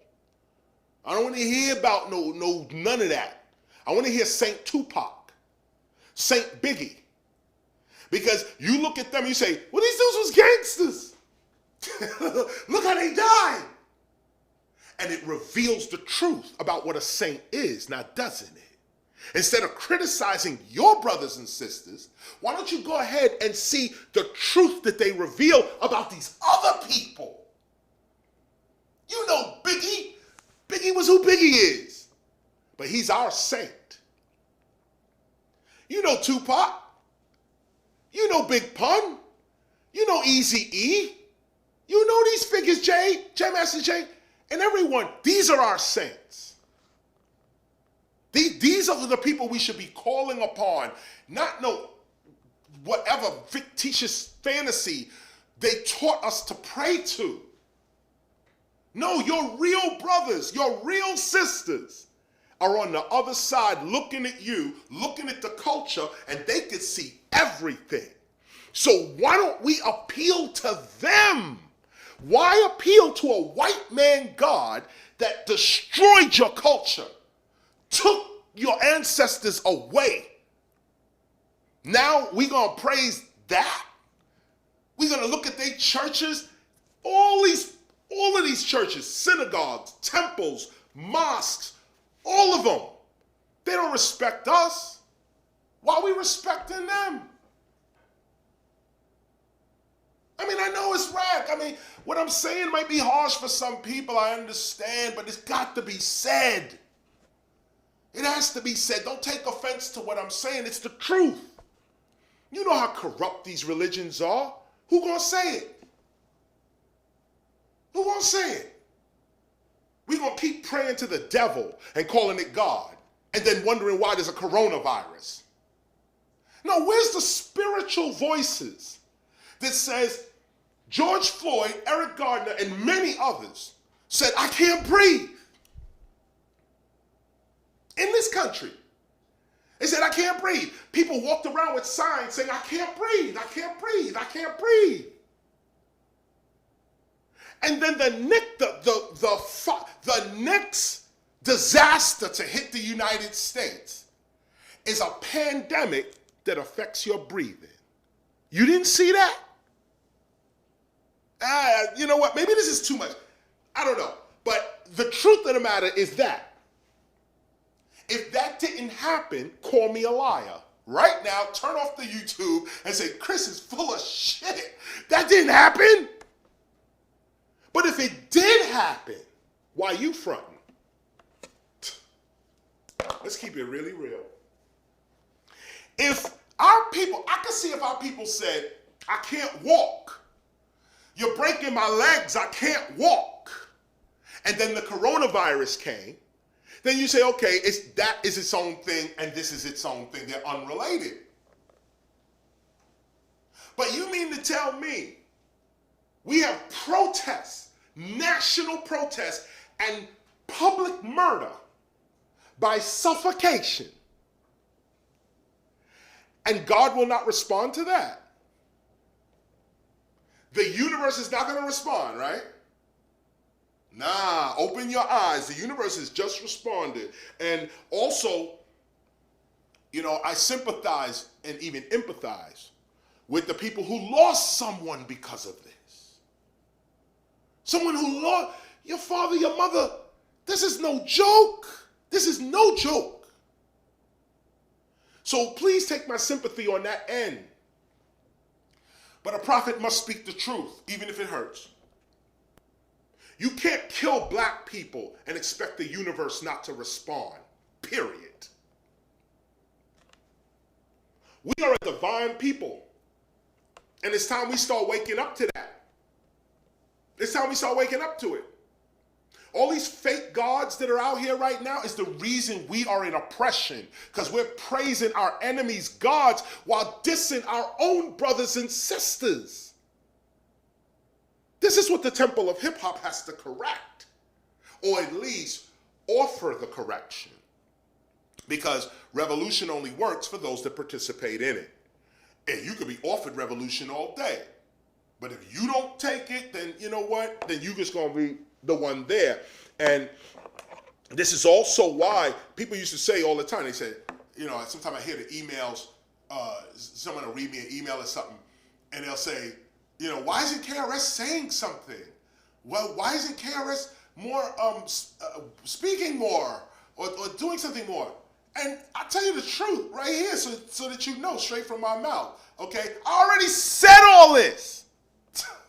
Okay, it's already said. I've been preaching for 20 years. I told people already what was going to happen, how it was going to happen, and why it was going to happen. We were ignored.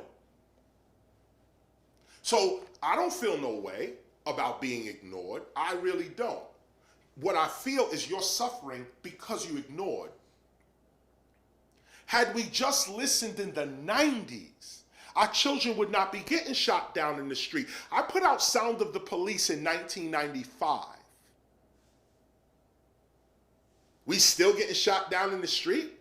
We went to the United Nations, and when I was there, I said on the stage, the way we are depicted in video, on radio, it's going to become a public safety issue for us. If all you do all day is promote young black and Latino kids as criminals, gangsters, and that's all you promote. Like we like to see a little gangster, no problem. I can watch these hoes for a minute, no problem. But when does Queen Mother come? After the hoe, where's Queen Mother? After the gangster, where's the teacher? They're only presenting you this image. I told them back in the UN, back in 2001, 20 years ago, I said, this is a public safety issue. You need to stop. I told BET, I went to BET, I spoke to them. You got to stop. They didn't stop. I spoke to MTV. You got to stop. They didn't stop. In fact, what they did was they banned me from their programming. That's why you don't see KRS-ONE on, nothing, okay? I just put an album out right now. You hear anybody playing it? Just proof.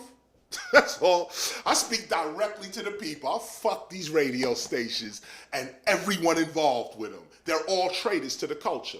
And the prophet got to speak the truth. Feel no way about it, but I'm living in truth. And by the way, those that didn't get the new album, make sure you pick up a copy of Between the Protests. Anyway, so the point here is that real hip hop begins as a specific thing. Breaking, MCing, graffiti, or DJing, beatboxing, street fashion, language, knowledge, and entrepreneur skills. We have a unique way to sell our talent. Rap music business is a new business on the earth. And we're in demand. Let me read one more paragraph from here, and then I'll move on. Paragraph 7, I'm on page 59. The true hip-hop scholar apprentice is studying to become hip-hop, not just to observe hip-hop. How can anyone claim any authentic scholarship on something that they themselves are not and equally cannot do? Where then is your authority to teach? Our perspective on hip-hop and its culture is not an objective one. We love hip-hop. We live hip-hop, and we are not ashamed or afraid to say we are hip-hop. We are real hip-hop. Now, I start here with real hip-hop because this is where the truth is. You have to know what the real is. Real hip-hop begins for us with Cool DJ Herc. 1973, 1520 Sedgwick Avenue in the Bronx. There are others that were also present during Kool Herc's time. Yes, they were. I see all types of DVDs and interviews where people arguing about, oh no, Herc didn't do this, or Africa Bambaataa didn't do that, or Grandmaster Flash is this, or whatever, and these were the, everyone is now trying to take credit. Everyone is now trying to take credit for hip hop. And rightfully so. They were asleep when we was, and I say this with respect, but I'm speaking the truth, and I'm not biting my tongue here either, okay? When we are the first, okay, to write down hip hop's history. We're the first ones, okay? When we were writing hip hop's history, matter of fact, the first recorded history of hip hop is a record called The South Bronx. Okay, that's the first time hip hop history was attempted. After that, we wrote the first books. We did the first college lectures. We held the first summits, the first conferences. We did this. Nobody else. We did the first ones. We asked everybody, come, tell your story. They didn't want to tell their story. They wanted to hold their story for future movies or whatever money they think they could get. They didn't want to tell us their story, so we left them out. Because that's what really happened. We asked, you said no. Okay, we start writing. Now years later, people want to say, oh, no, that's not right. No, this is that. No, where were you 20, 30 years ago? Where were you when we was having public summits, asking people, what is hip hop? What is the culture? Those that have my album, I Got Next, from 1997, I put an album out called I Got Next. The single was Step Into a World. On that album, there's a registration for the Temple of Hip Hop in the album pullout. So you bought the CD, you opened it, you pulled out the CD pullout, and there was questions. There was about 13 questions that asked you, what is hip hop? What's positive about it? What's negative about it? What do you think we need to change? Where do you think we need to be going?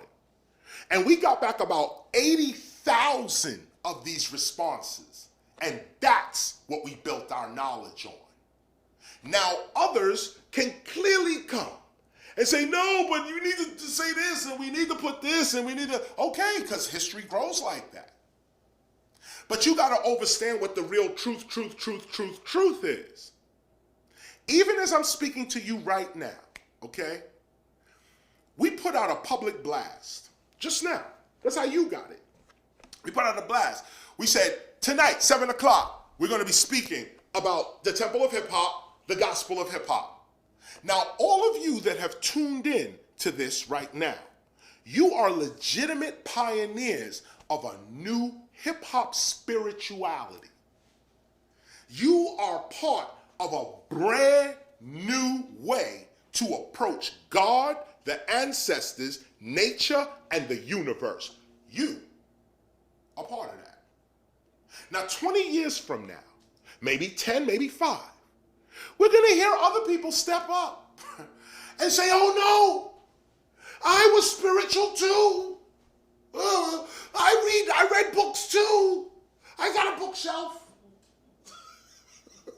That's what we're going to be dealing with 5 years from now. But when the teacher says, yo, it's time, let's move right now, those who move are the ones that have legitimate claim to what we're moving toward.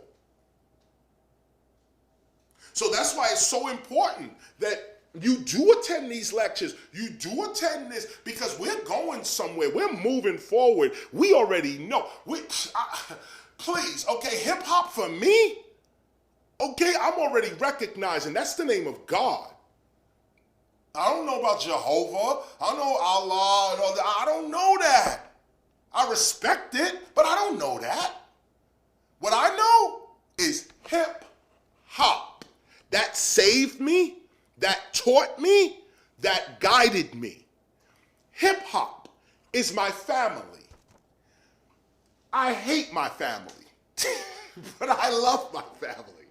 And all of you that know what family is about, that's the relationship you have with a family. You love your brother, you love your sister, you love your mother, you love your father. But don't they get on your nerves sometimes? Don't you ask yourself, are you really my brother? Or are you really my sister? But you love your brother, you love your sister, or at least you should. Well, this is the same relationship that hip hop has amongst itself. Everybody's not going to be a teacher. Everybody's not going to be a philosopher. Everybody's not going to be a conscious rapper, revolutionary. We don't even need that. What we need is unity of thought. It don't matter. You could be a pimp, hoe, hustler, stripper. It don't matter. The better thing would be for the stripper, prostitute, whore to unite with Queen Mother. Unite with the Kandake. Because keep in mind, both of them got something to teach each other. If you put your pride and your ego aside and you just look at culture, just look at the whole landscape of your culture, everything involved in it, you're going to see the balance that God sees. And this is what we talk about here. To see like God, to see the world the way God sees the world, you have to forgive everyone. And it's not even about forgiveness, it's about God can see the balance of everything. So even though you look and say, that's whack, that's contrary to what we're about, that's not really what it is. That's not God's sight. You might be right. You might be right. You turn on the TV, stupidity. You're right. What is this? But then you got to go further into your spirit being, your universal being. And you have to see with universal eyes. Wait a minute. There's a balance going on here. There's a balance. Yes, we are the teachers. Yes, we are the philosophers. But we can't be who we are unless they be who they are. You're not hearing me. I'll say it again. I can't be the teacher if somebody else is not an ignoramus. So not that I'm saying that's ignoramus, not that I'm saying nothing, but for knowledge to be knowledge, there has to be ignorance. And for ignorance to be ignorance, there has to be knowledge. For light to be light, there must be dark. This is what it's the darkness that exposes the light. Light in light is not light. You don't even see it. So overstand, and I'm trying to give this to you. Overstand the mind state that you have to come with when you approach hip hop. Don't criticize your culture. There's no reason to diss your culture or any member of it. What we got to do is unite. Unite from where we are. And you don't just unite in body, unite in mind. And so you could be the pimp, the whore, the this, the that. You could be that.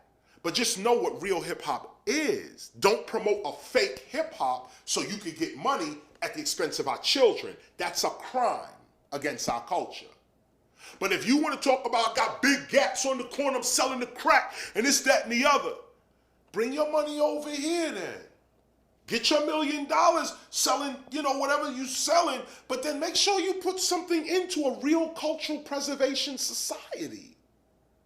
Don't just take your money and show people, yeah, I got money. Nah, make sure you can say at the end of that, but I'm giving to a real hip hop organization. That's what makes you hip hop. There's a story that I usually tell, big up to my dude, Luther Campbell. You know him as Luke Skywalker.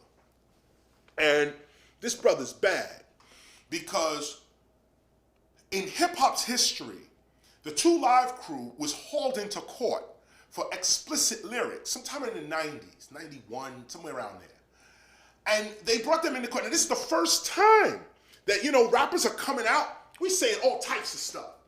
2 Live Crew was a really explicit group. They was doing all kinds of craziness and live on stage. Simulating sex scenes and all this live on stage. It was a huge group, 2 Live Crew.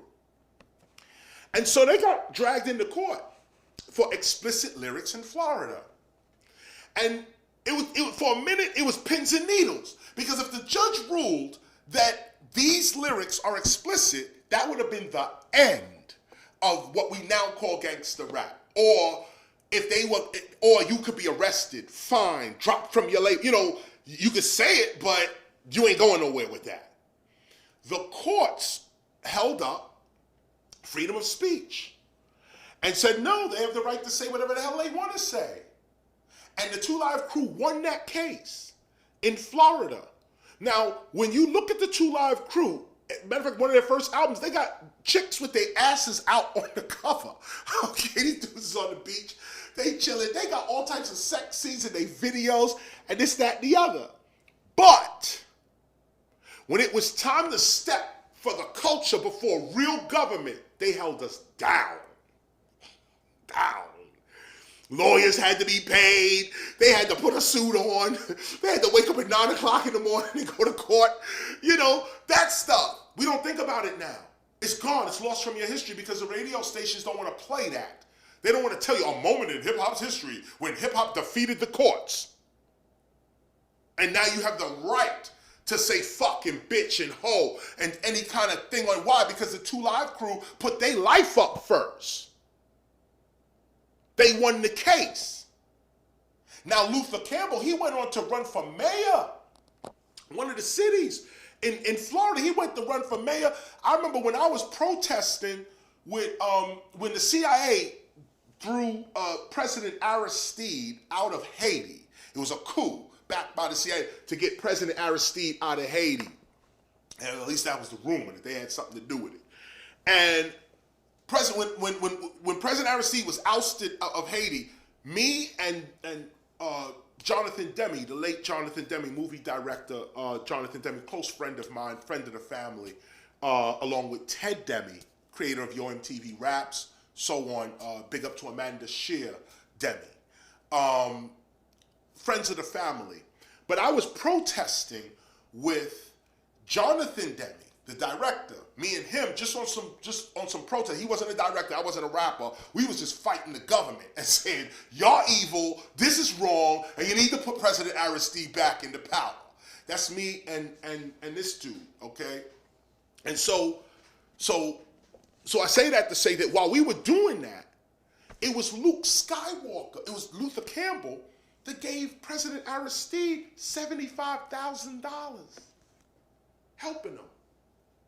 Now, does anybody say that? Is any of that heard anywhere? Is anybody? See, it's one thing to be on the TV like, yeah, I'm just jerking and fucking and yeah. It's one thing to be that. Okay, you on TV like that. That's your clown act. That's what it is. But who are you in real life? Real. Who are you in real hip hop?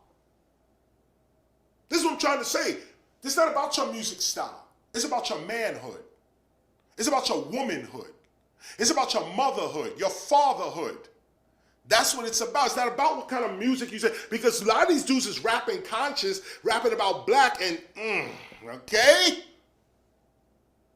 The one you think is, oh yeah, I'm rapping conscious. I'm doing it, yeah, real hip hop. They selling out quicker than you, okay?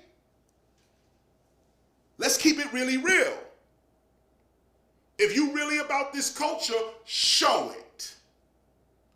Don't just talk. Yeah, I'm about the culture, but you pimping our daughters. How culture supposed to survive with bitches on the corner? What culture are we creating then? You should never say you are representing hip hop culture if all you gonna do is degrade our women and degrade our young men. Degrade young women and young men. Somebody gotta say it, I'ma say it, because it's the truth. You could go with the lies and ruin your life, or you could get with the truth and preserve your life. That's why we're doing this. And that's why we're doing it for free as well. We don't need your money. Now, you can always donate. Absolutely. And we'll get into that later, because there is something about our membership. We have courses, classes. When I go out on tour, there's an apprenticeship that goes with that you do pay. You know what I'm saying? You pay your way, you pay the temple, we give you knowledge, we put you on stage, we blow you up. And so when we get back out on tour, there will be an exchange. If you want it, there'll be an exchange. And also shout out to the temple members, the active members that have already contributed to the Temple of Hip Hop. We have a $100 a month membership fee for those who want you want to be part of the Temple of Hip Hop from its structural, from its organizational point of view. You like what we have here, you believe in what our mission is, give us $100 every month. Every month, $100. And that helps us here. It helps everything that we're doing here. I'm sitting here in thousands of dollars worth of equipment. And you're gonna see, as we go on, you'll see it. I'm not bragging or saying anything, but I'm just keeping it real with you right here. Everything we're doing here costs money. Everything we're doing here costs money. But God is our supply, not you. So remember that. God is our supply, not you. We're not a church. Now, I give to churches all the time because that's their system. The pastor got to eat. Give the pastor something, especially if he preached a good message. Give the pastor something. But the hip-hop teacher is already rich. The hip-hop teacher has already mastered hip-hop. And if you master a $10.5 billion culture, you don't need money from nobody. So this is a lesson that we're teaching as well. New type of temple, I guess, where you don't have to ask nobody for nothing. But there is something to be said about put your money where your mouth is. There's something to be said about how serious do you take this? How serious do you take me, KRS-ONE? If I'm just a joke to you, then fine. Just keep listening to me and I'll be entertainment. But for those of you that really want to contribute to a lasting culture, to a real strategy for our children. I don't see nobody else's strategy out here too, by the way. So if you really want to put something into a real organization that ain't ripping people off, running off with the money, using it for all types of stuff, this is where you want to place your investment, right here with the Temple of Hip Hop. Because we're not about money here. We're about culture. Always have been and always will be. You know my stance. Love's gonna get you.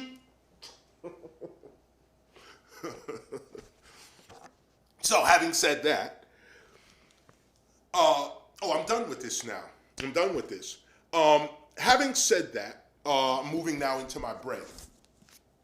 Having said that, I'm going to move over to the break, and I'm trying to get my lesson here together. I want to teach y'all something. What's my time? Give me the time. 8:33 right now. Nice.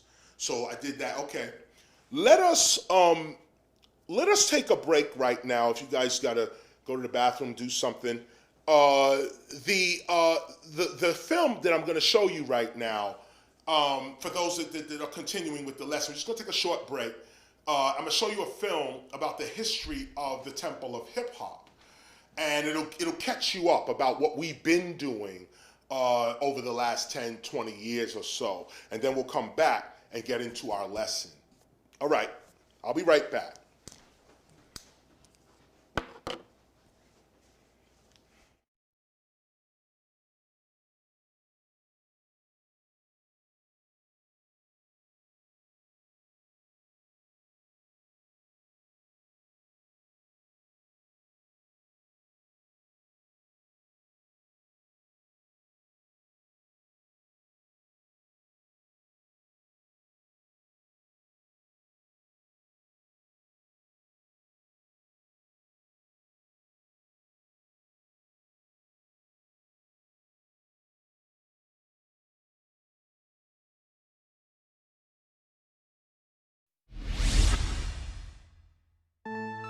Let us all give a wonderful round of applause for the teacher, KRS-ONE.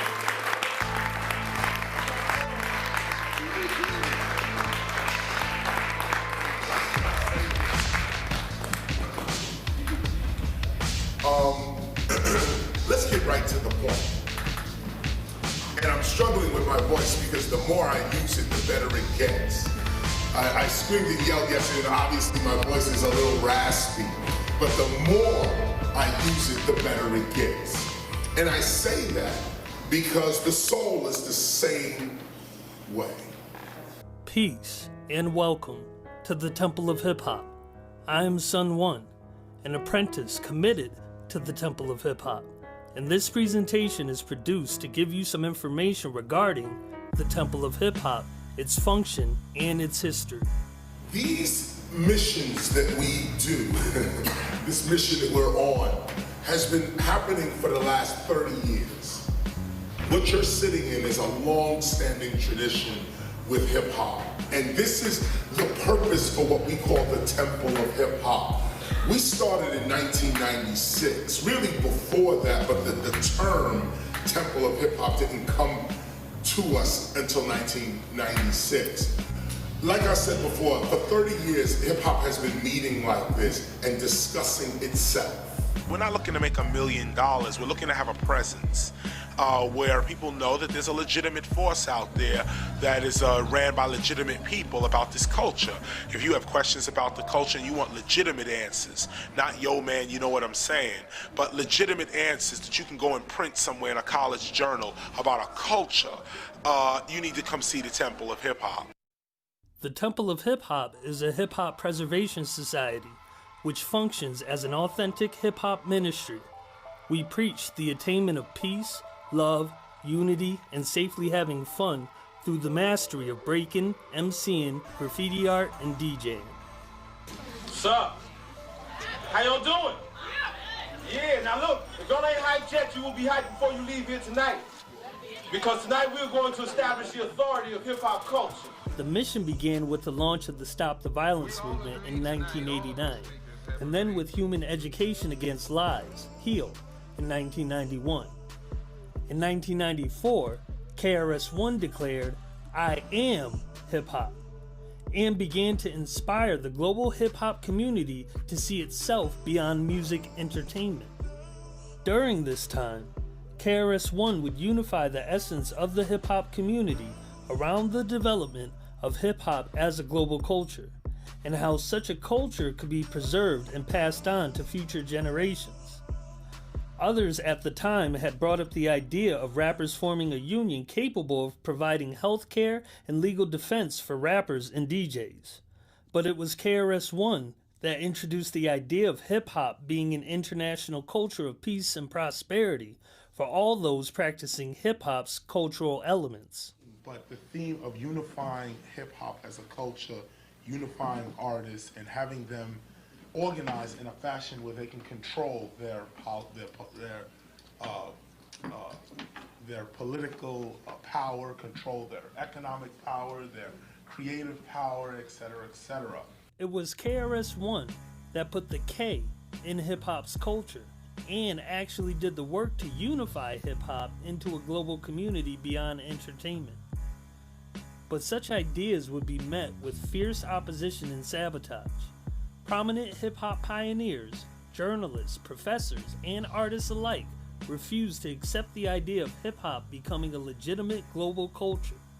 They argued for its continued existence as a music genre, hip-hop.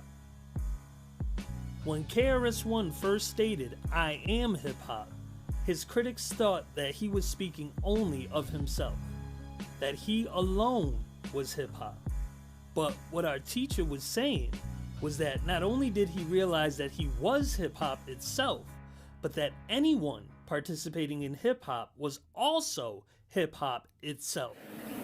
But someone else would say, yes, I am hip-hop. Now the two of us united. I'm hip-hop, this person's hip-hop. Class don't matter. Gender don't matter. Race don't matter. Religion don't matter. Hip-hop is above all of that. You can be whatever you want to be. All we want to know is, can you break? Can you MC? Can you DJ? Can you do grab? Can you beatbox? What is your culture? What is the content of your character? Through his songs, books, and lectures, over a 30-year period, KRS-ONE taught the hip-hop community about itself and made it cool to be intelligent. This is why he is hip-hop's official teacher. I want to verify something that you heard.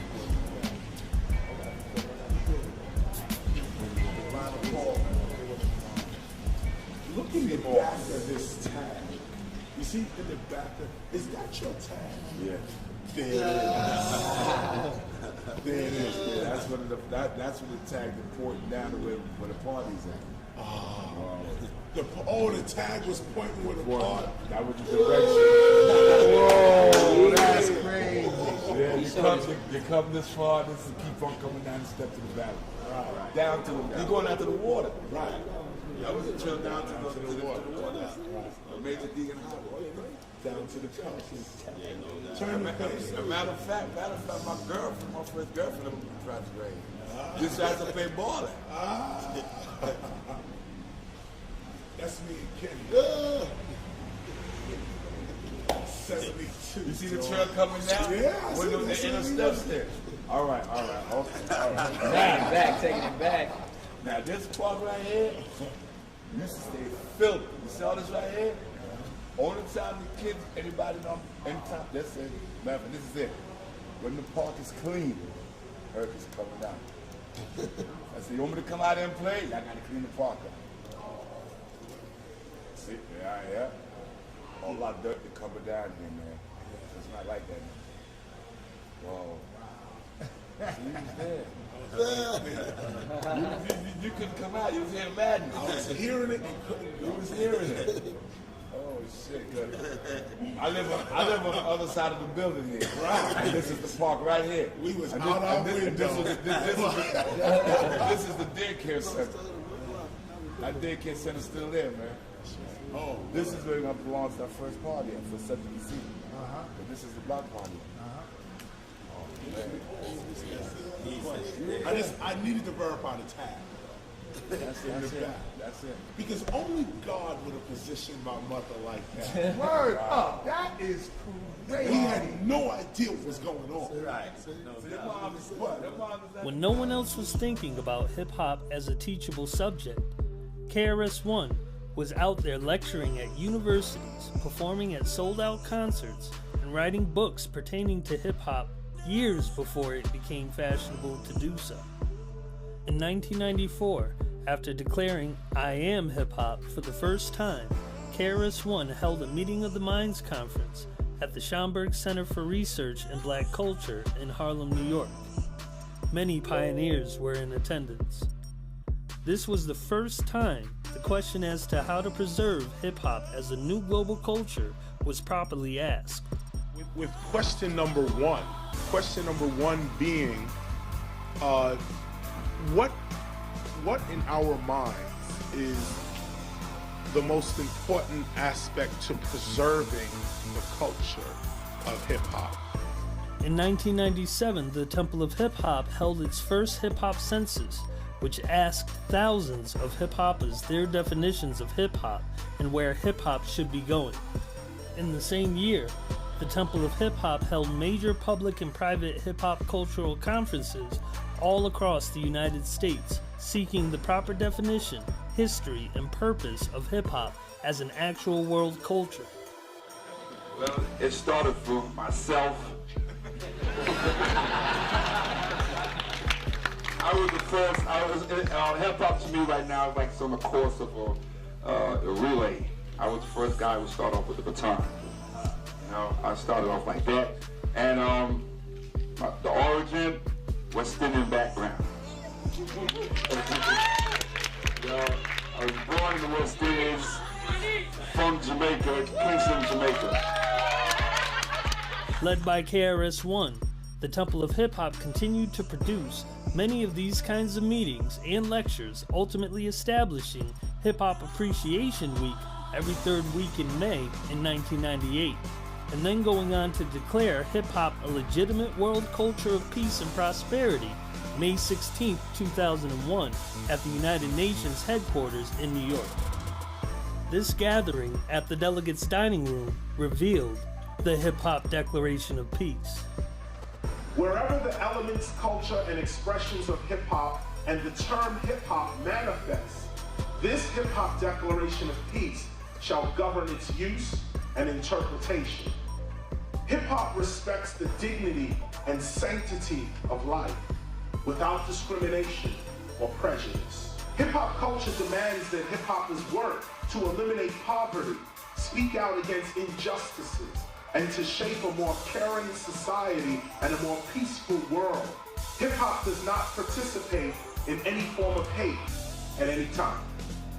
Those who are not hip-hop are prohibited from explaining or interpreting hip-hop to others.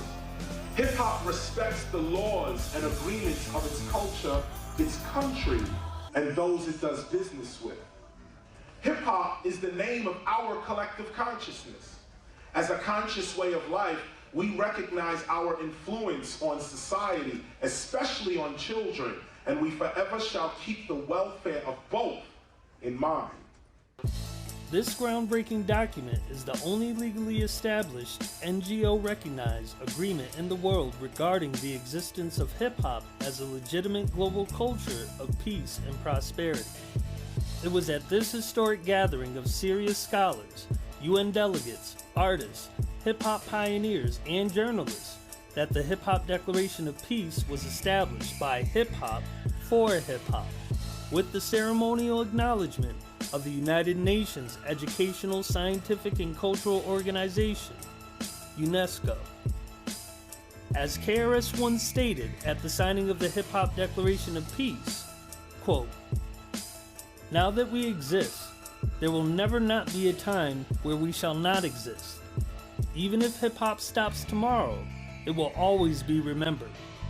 Its influences shall remain entrenched in the very fabric of the societies in which it existed. Our existence as a temple for hip-hop brings balance to hip-hop in world history.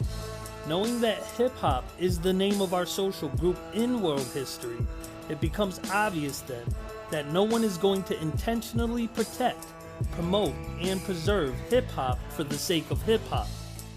This we are going to have to do for ourselves, and this is what it means to be hip-hop," end quote. Before we get to the elements, the artistic elements, before we get to the performances, you gotta ask yourself, what caused us to do that? Not the rapping, yo. What makes a person want to even do that? Well, what makes you even think that you can touch the turntable and manipulate it in such a way that it's now at the level of a guitar or a violin or a horn. You took an appliance, and because of your perception of the appliance changed, not you. Membership with the Temple of Hip Hop begins with one securing a copy of the Gospel of Hip Hop for oneself. Entry into our society of attuned hip hoppers begins with the study of the Gospel of Hip Hop on one's own time at one's own pace. Those with a copy of the Gospel of Hip Hop are considered temple members. Everything about our temple, its meaning and purpose, its schedule and its mission is further explained there. Contentment and self-acceptance begins our ministry. The accurate documentation of hip-hop's existence in the world begins our archive. The teaching of an authentically hip-hop curriculum begins our school. And our unity around the overstandings of the gospel of hip-hop begins our society. Welcome to the Temple of Hip-Hop. So in faith, we say, we know this is already done. We let it be. We are the people. And there it is. There it is. Thank you for listening.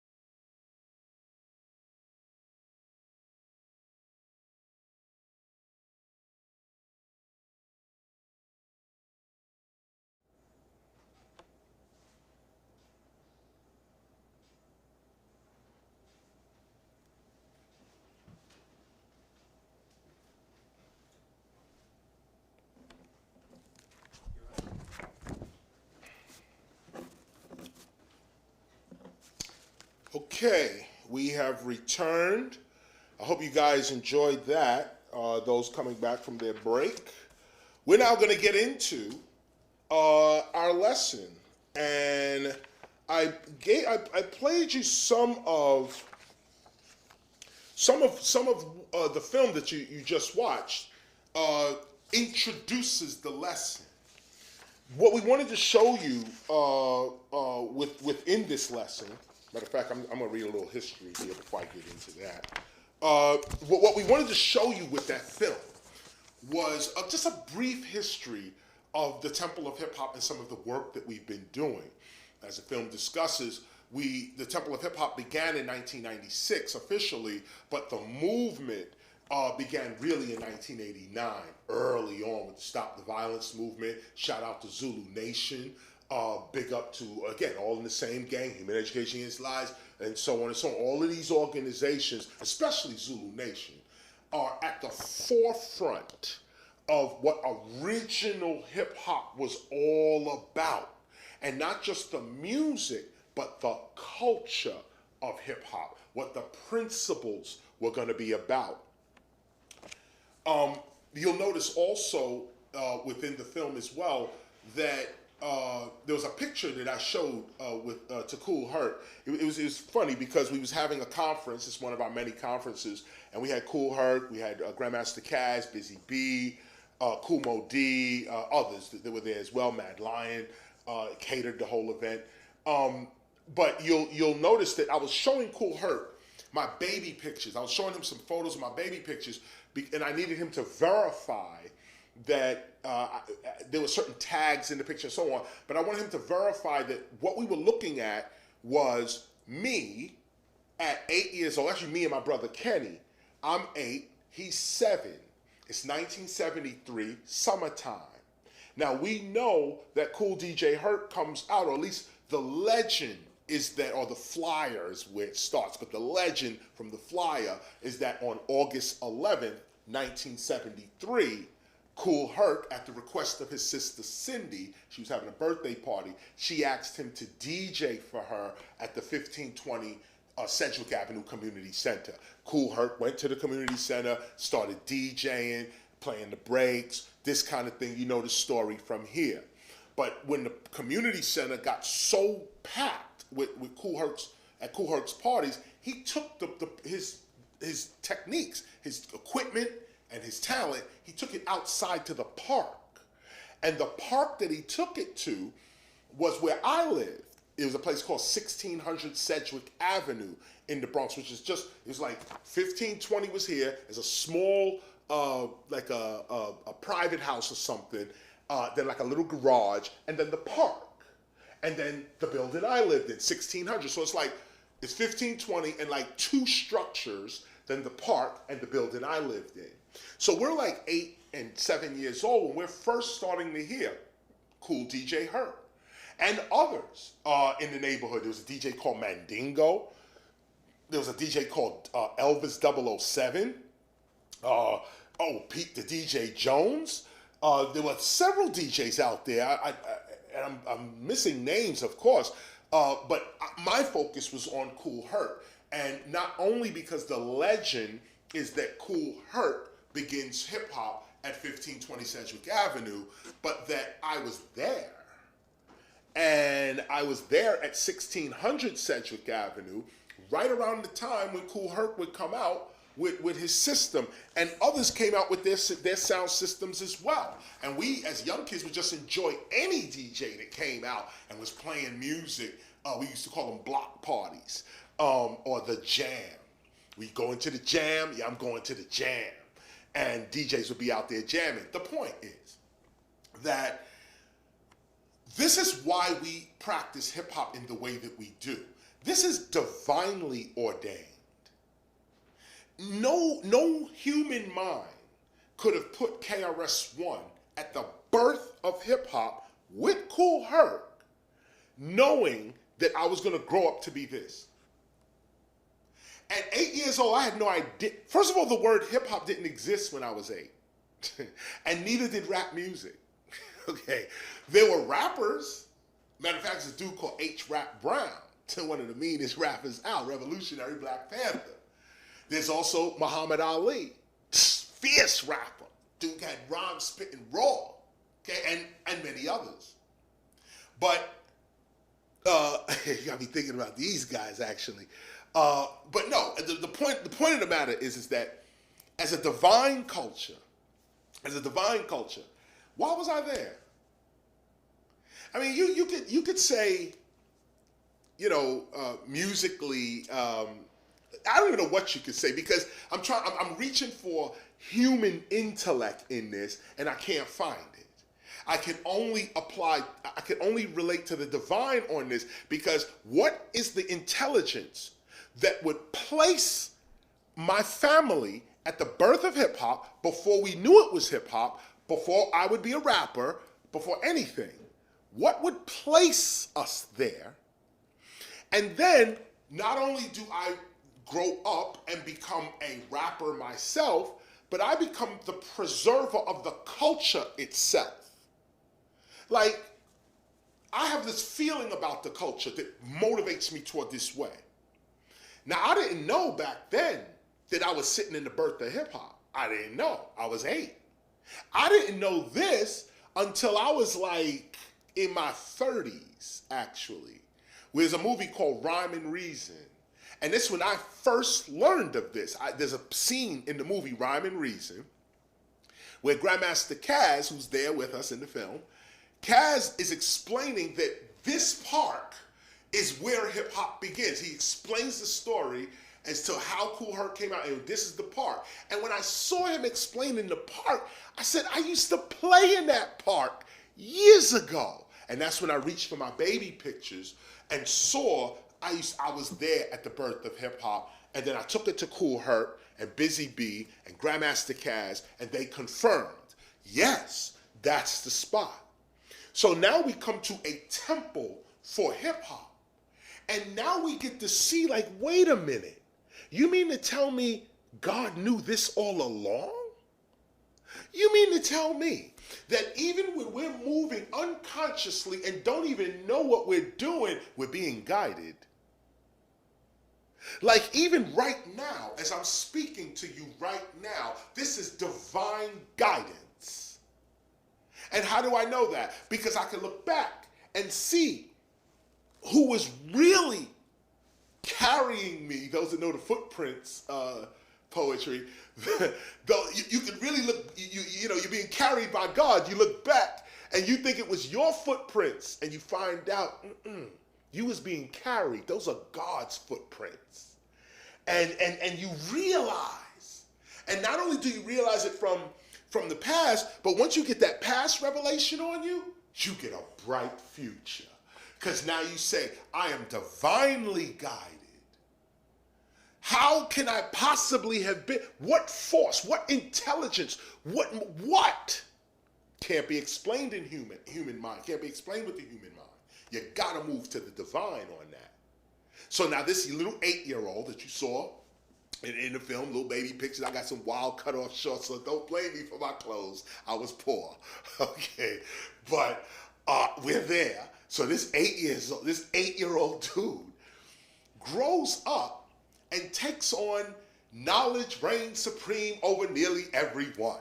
KRS-ONE. Who knew?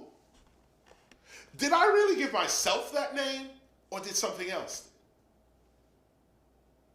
Why am I standing here with 23 albums? It seems like there's no end to KRS-ONE. We will be here forever. Remember that? Well, I mention all of this with a smile on my face, of course, because what I want you to see is real divinity. Not me, not I'm my divinity, but take a look at the consciousness, the intelligence that's governing this culture. Look at how it's setting people in place and setting the right people in the right place to achieve a mission. So if the universe has placed me, I would say us, but if the universe has placed us in 1973 at the birth of hip hop, where's the universe taking us?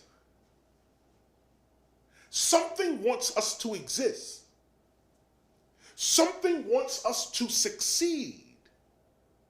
And this is the revelation. This is the revelation. We don't need to go through nobody's religion, nobody's culture. We don't need to go through none of that. Respect it, but you don't have to find God through nothing but hip hop.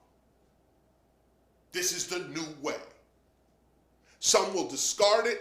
You know, I was just in the break, I was looking at the activity that's going on right now. Some of you are hanging with me right now. Some of you, about 50 of y'all right now, are hanging. But there's a lot of activity going on right now. Some people are coming in, they're leaving, they're coming in, they come back, they're leaving, they're coming back. You know, there's a lot of activity. But the point of the matter is that out of, let's say 100,000 people that may have heard this, okay? Out of 100,000 people that may have heard this, you are the ones here now. Stop and take a minute for this. That's why I showed you the film. Because don't think you're just sitting there or standing there or driving, however you listening to me. Don't think it's just, oh, I'm just here and I'm just listening. No, you're being invited into a divine understanding. And when you understand this level of life, it'll open your eyes to your own future and what your possibilities are. That's why we're showing you the film. We're not showing you the film to look at KRS-ONE. You see enough of me. We're showing you the film to look at yourself. Go look in the mirror and say, that is a divine being right there. I ain't got to be nobody's religion. I don't even have to be hip hop. I'm a divine being. Say it to yourself right now. If you really believe it, say it right now. Now, of course, some said it and some didn't. The truth. This is the lesson here that we're just going to get into. I'm going to reiterate some of what you've already heard, but it's part of the lesson, so here we go. And about those movies I told you to watch as well, throw Wild Style and Beat Street on there as well. Wild Style, Beat Street. If you could take it, you can go over to Breaking One. Breaking One was a good movie. The other two, I don't know. But Breaking One was pretty cool. Beat Street in particular, very good movie. Shout out to Harry Belafonte. Very good movie for hip hop, for the culture of hip hop, the way we thought, the way we act, the scenery. Wild Style as well. Shout out to Charlie Ahern. All day, Charlie Ahern gets respect. Wild Style, another movie that depicts the culture, what we was about, what we were talking about, what was the deal, and they captured it right there. Shout out to them. Make sure you get that. Here's the lesson, right here. The very first rappers were conscious, awake, and aware. Okay? We rapped about what was going on around us, and we offered solutions through rhyme. And here I have notes here. Check the works of Grandmaster Melly Mel, as well as the Treacherous Three. Kumo D, Treacherous Three. Actually, Kumo D, LA Sunshine, Special K, the Treacherous Three. Check out the work of the Treacherous Three. Get their albums like Body Rock and Yes We Can, Yes We Can. All of those type of songs. Listen to the lyrics. Those lyrics are way ahead of their time. Conscious lyrics. This is before KRS-ONE. Before Public Enemy, before all of that, it was Melly Mel, and it was the Treacherous Three, and it was others like them that was spitting what we call reality rap. Later on, rap groups like Run DMC, Public Enemy, Boogie Down Productions, Poor Righteous Teachers, X-Clan, and even NWA, among several others, would begin as conscious rappers. We were warning the community of the traps and obstacles of the streets. But it was the streets and street rhymes, get this now, we're warning people against the traps and the obstacles of the streets, but we are street. So it was the streets and street rhymes that got us started, but these rhymes were raunchy and explicit. As an emerging community of breakers, MCs, graffiti writers, DJs, and beatboxers, we all knew what we were saying to each other. Our street lingo belonged to us, and we knew who we were as hip-hoppers. And let me stop here and just say this, too. An example of this is a song, like for instance, take the song I did called, okay, let's go with The P is Free. The pussy is free because the crack costs money. I changed it to The girlies is free later on. But when I first wrote the record, it was called The Pussy is Free, cause the crack costs money. Oh yeah. We used to sing that all through the hood crazy, okay? Now listen to the lyrics, okay? The pussy is free, cause the crack costs money. And what we're looking at here, that's a conscious rhyme. Okay? That's a conscious rhyme. I'm telling people in the hood, listen, you can't trust a big butt and a smile. You know, these chicks is trying to get you. They basically addicts. This is when the crack cocaine scene was coming in heavy, around mid-'80s. And I wrote about it. And I said, these girls are only after you for your money because they actually crack addicts. So I said, the pussy is free because the crack costs money. Don't think you all that. She's just on you because because you want to get your money to go buy drugs. Now, that was a conscious record. But look at the rhyme that I said. This was the point. So over several years, as the money started to pile up, music executives of all backgrounds began to focus only upon the raunchy and explicit lyrics of rap music, which was later labeled gangster rap by the late C. Dolores Tucker. Our conscious style of rapping, which was called reality rap, was deliberately pushed aside for the promotion of rap music as immature and rappers as criminals only. Even though every so-called gangster rapper produced some of the most amazing conscious rap songs, none of these songs will be played or even acknowledged by any mainstream music outlet or broadcast radio format. Get what I'm saying? Go back, listen to The Chronic by Dr. Dre. That's a conscious album. Okay, go back. Don't just look at the cover and let MTV tell you, oh, Dre's a gangster. No, listen to the album. And what Dre is saying on that album with Snoop and all that, what they saying, straight revolution. Straight revolution. Listen to, matter of fact, Snoop. Shout out Snoop, I see you. Snoop has some of the most conscious records ever written in rap music. You just don't get to hear them. You may get to hear Murder Was the Case That They Gave Me. You may get to hear that.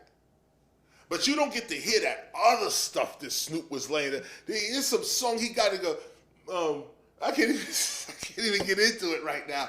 But my point here is that rappers, those rappers that you say are gangster rappers or rappers that seem to not care about their community, they only look like that because the corporate media is presenting them like that.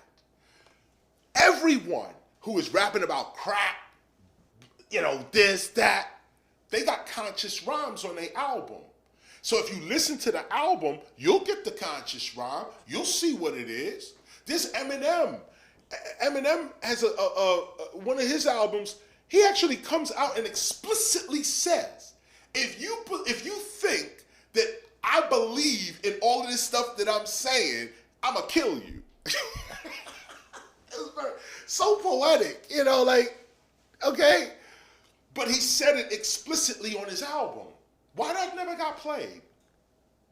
You see, if you go back, don't let MTV and BET tell you what your culture is. Go to your culture yourself and listen to it yourself. And then you'll see the truth.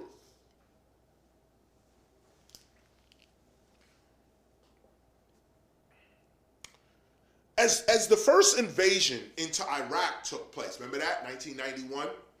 Operation Desert Storm and all that? As the first invasion into Iraq took place, those of us that saw the lie from the beginning was silenced and marginalized over the airwaves for the deliberate promotion of rappers and rap music that promoted overly explicit themes of sex and violence and drunkenness. Even though we had already produced the Stop the Violence movement, Human Education Against Lies, in addition to numerous hit records. Successful songs designed to inspire and uplift the listener. It was the music industry itself that chose to portray black men and women as criminals.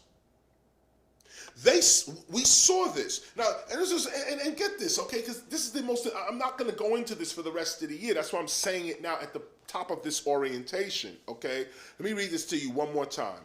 Even though we had already produced the Stop the Violence movement, Human Education Against Lies, in addition to numerous, not just one hit record, we got hundreds of hit records, okay? So you can't say conscious rap is whack, it sounds whack. No, it didn't.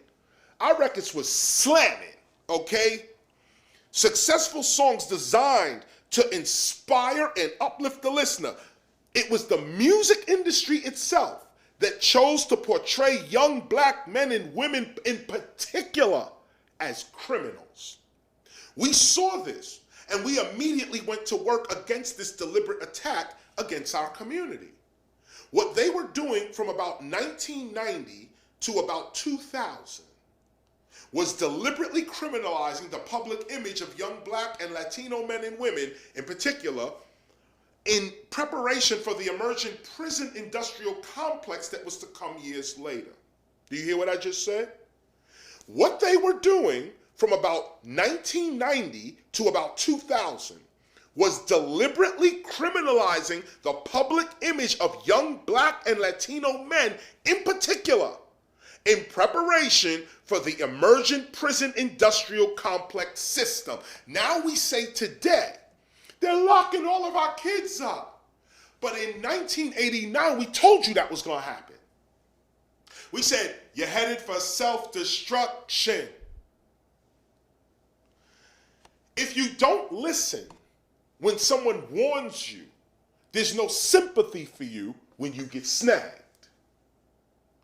Now, that's not to say we don't sympathize with our brothers and sisters. Of course we do. But these are hard lessons because it's about life. This is life lessons. Okay? Life lessons, there's no candy coat. There's no sweetness to it. It's bread. You eat it, that's it. So take a look at what's happening to us. We are allowing these people to criminalize us in the public so that the cop can come and shoot us down. Don't you see the game? They criminalize us in the public so it's easy for us to go into the prison system. It's easy to be arrested. Oh, you a gangster, you a thug. Ain't that what you said? Ain't that the culture you part of? So let's just lock you up. You don't need no justice. I mean, we don't see the correlation. And I guess we don't. Just like George Floyd, I can't breathe, not a coronavirus. No one sees the connection because ain't nobody really divine. Let's read on. We saw all of this and immediately began to speak out against it. We were not quiet. I'm not quiet now. But revolution only works for those that participate in the revolution. Good advice is only good when you put it into practice. Most people of the time felt as though that I and others were judging them. You saw this we went over this a little bit in the movie, in the break.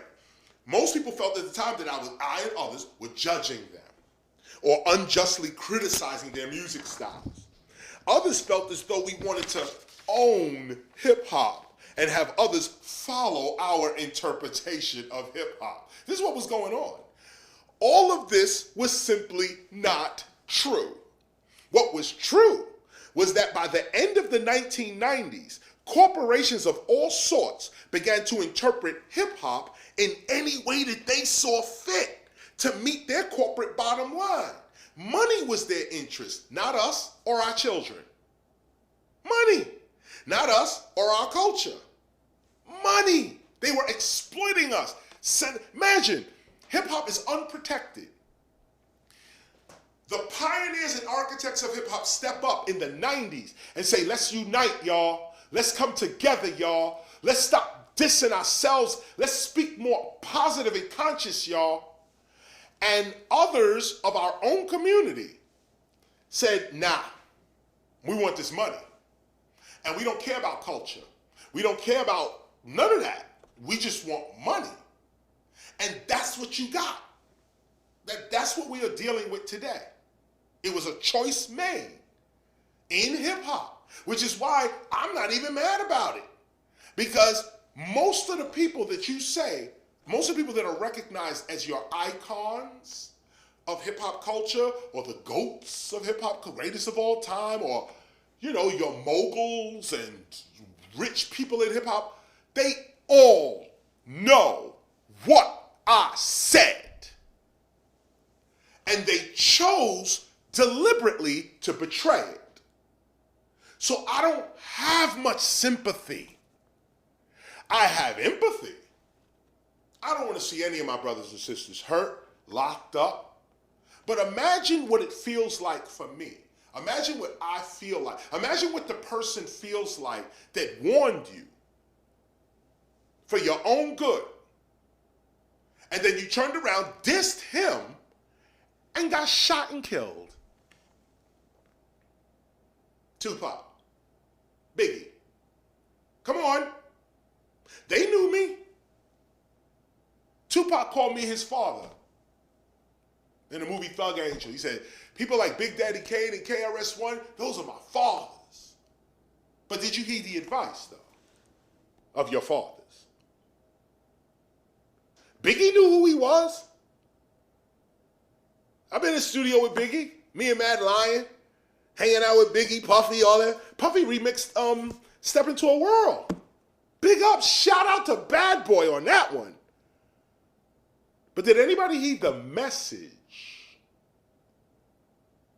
See, this is the point. And now we're talking culture. Okay. Now everybody's, yeah, the culture, yeah, the culture. But when we first said culture in a real way, not this fake, oh, we the culture, but you have no responsibilities to it. Not that. When we went to the United Nations and said, this is the culture, here's what we need to do. This is what we need. Oh, KRS wants to own and he wants to rule, he wants to control. I said over and over again, it ain't about me, guys. If they keep showing us like this, our children are gonna suffer. I said it in interviews, books, documentaries, rhymes, go on all my albums, songs, I said it. Now we're here. And we're getting shot down in the street, shot in our backs. Running, we're leaving the cops shooting us. No jobs, no employment. 30 years ago, I said we need health care for hip hoppers. A legal defense fund for hip hoppers. I was laughed at. So what did I do? I did it for myself. That's why I'm standing here. Back in the 90s, I said, beef, what a relief. When will this poisonous product cease? Did anybody stop eating that beef? That's okay. And I say this to my family. And of course, many did actually. Keep it real with you. Many did hear the song and say, wow, you know what? I need to stop eating that crazy. Some did, and they benefited. But the ones who just said, KRS is preaching again. Here he go. Where do you think they at now? But see, we don't get to hear their stories. All our children get is a new version of the old story that's going to destroy them. That's why we have to speak up. I'm not here for my career. Okay? I'm going to keep my mouth shut because if you speak conscious and you talk about your people, nobody's going to listen to you. Your career's going to be destroyed. They're not going to play you on the radio if you talk. That's the talk. That's the talk of cowards. Cowards. Who cares about a career if your kids are dying? Who cares about how popular you are if we're going to if the person who bought your record is going to prison for no reason, but you got $1 million in your pocket? I have a record called You a Millionaire, yeah, off of Lust and Fear. Yeah, you a millionaire, yeah, off of off the poor over there. Something rhyme I said. But this is the point. So you got to ask yourself where you are sitting right now, what role do I play in the destruction of my culture? Give you a minute to think about that.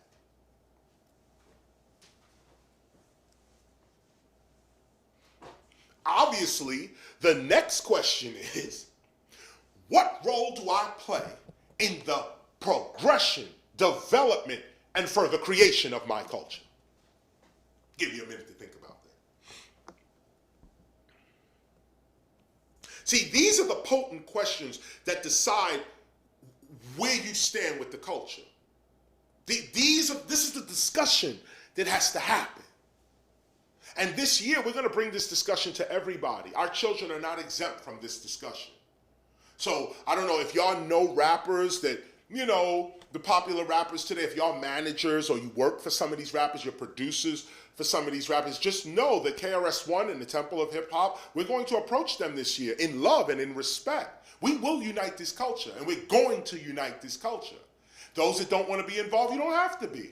But those that will be involved, recognize your divinity and recognize the divinity on your children too. Because whatever the father and the mother gets involved with, the kids get the blessing. One reaps, the other sows.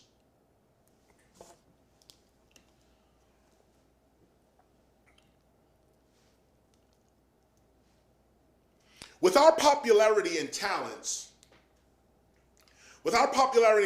in addition to our organizing skills, we continue to teach our community that we were so much more than a rebellious music genre, and that the ways in which we are being promoted by corporate media will soon become a public safety issue for us. Just went over that. We said this openly and repeatedly in every medium that was played, every medium that played rap music throughout America's universities, churches, community centers, etc. Many will recall that after our music concerts, we announced that the Temple of Hip Hop was gathering at some location to organize and discuss hip hop as a global culture. And many did come. So when we was teaching that lesson, we also set up chapters, or what is called, we had temple representatives, which is, you guys will get more information on this. Minister Sun One will come at some other point and explain how you can start a temple of hip hop in your neighborhood.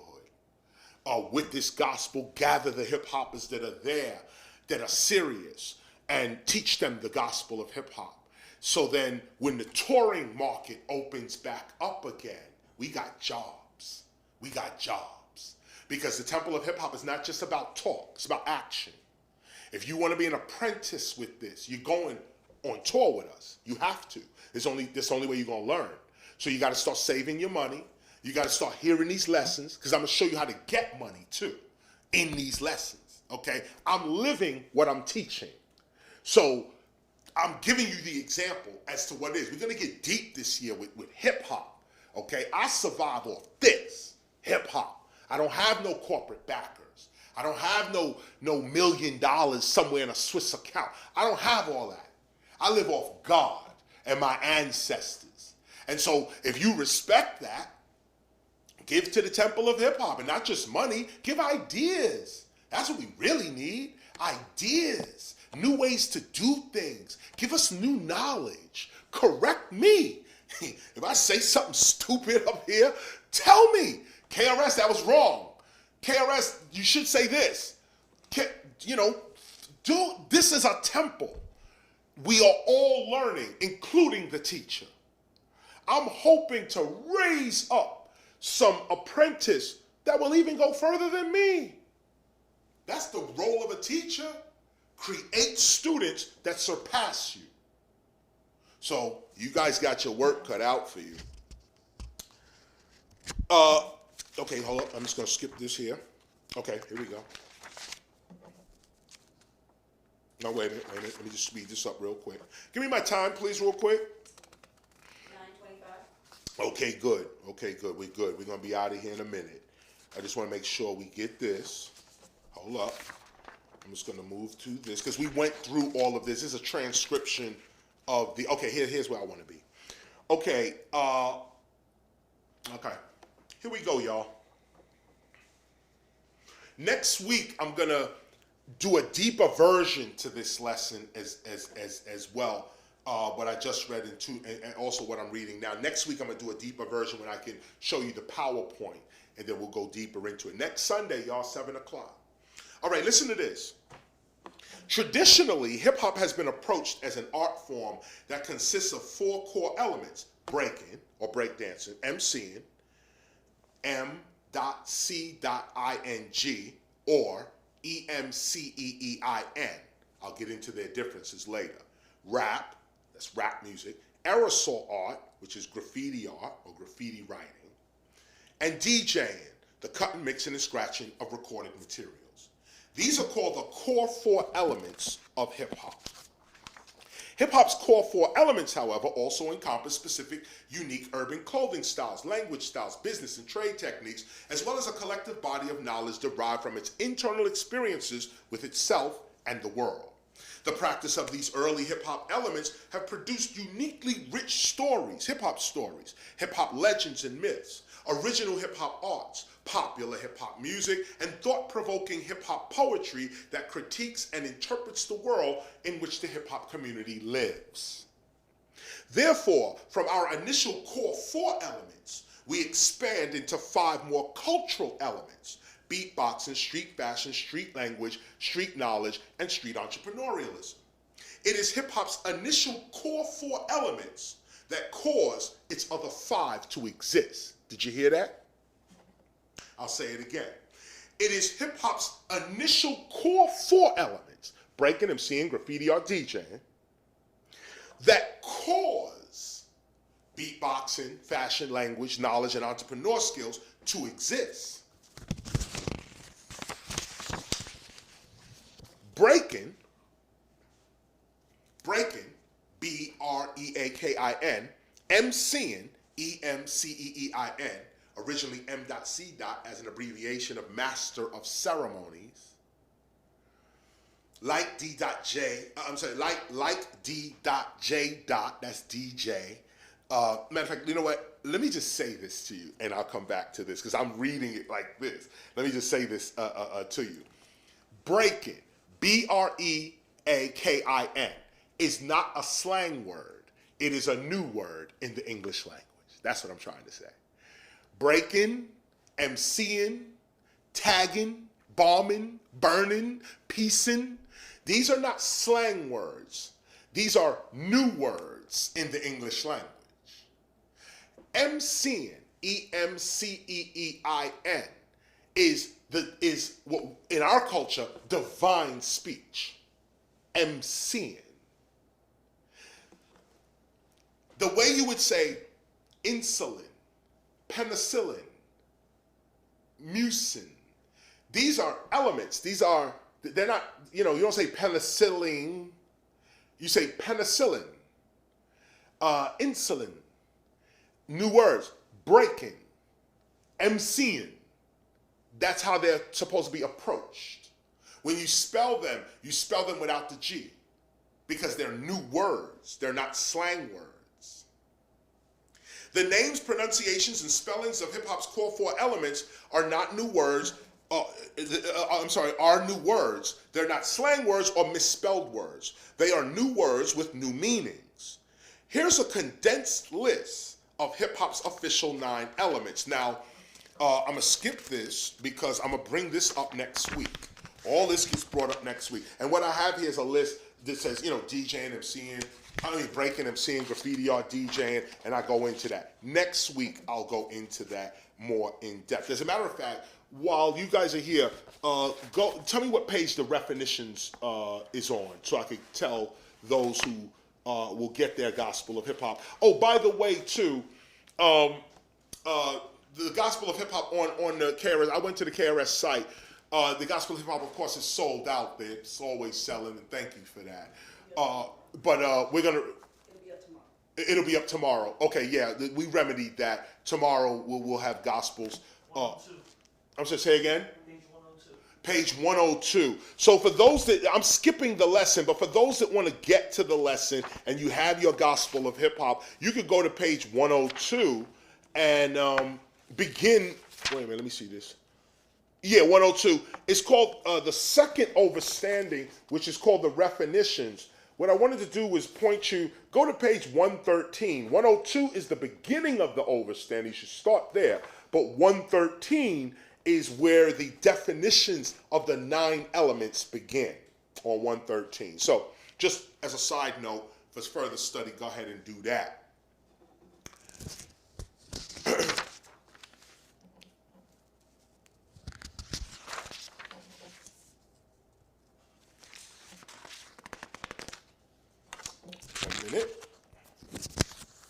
Because this here I'm going to go over next week, and I pretty much said what I wanted to say. Right, this is what I want to read to you before we get out of here.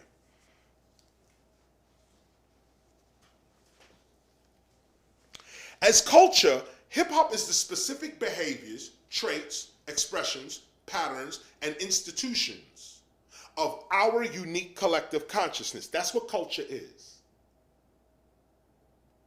As culture, hip-hop is the specific behaviors, traits, expressions, patterns, and institutions of our unique collective consciousness. This we also call hip-hopia, which manifests our intellectual and artistic activity in the world as well as the works produced by it.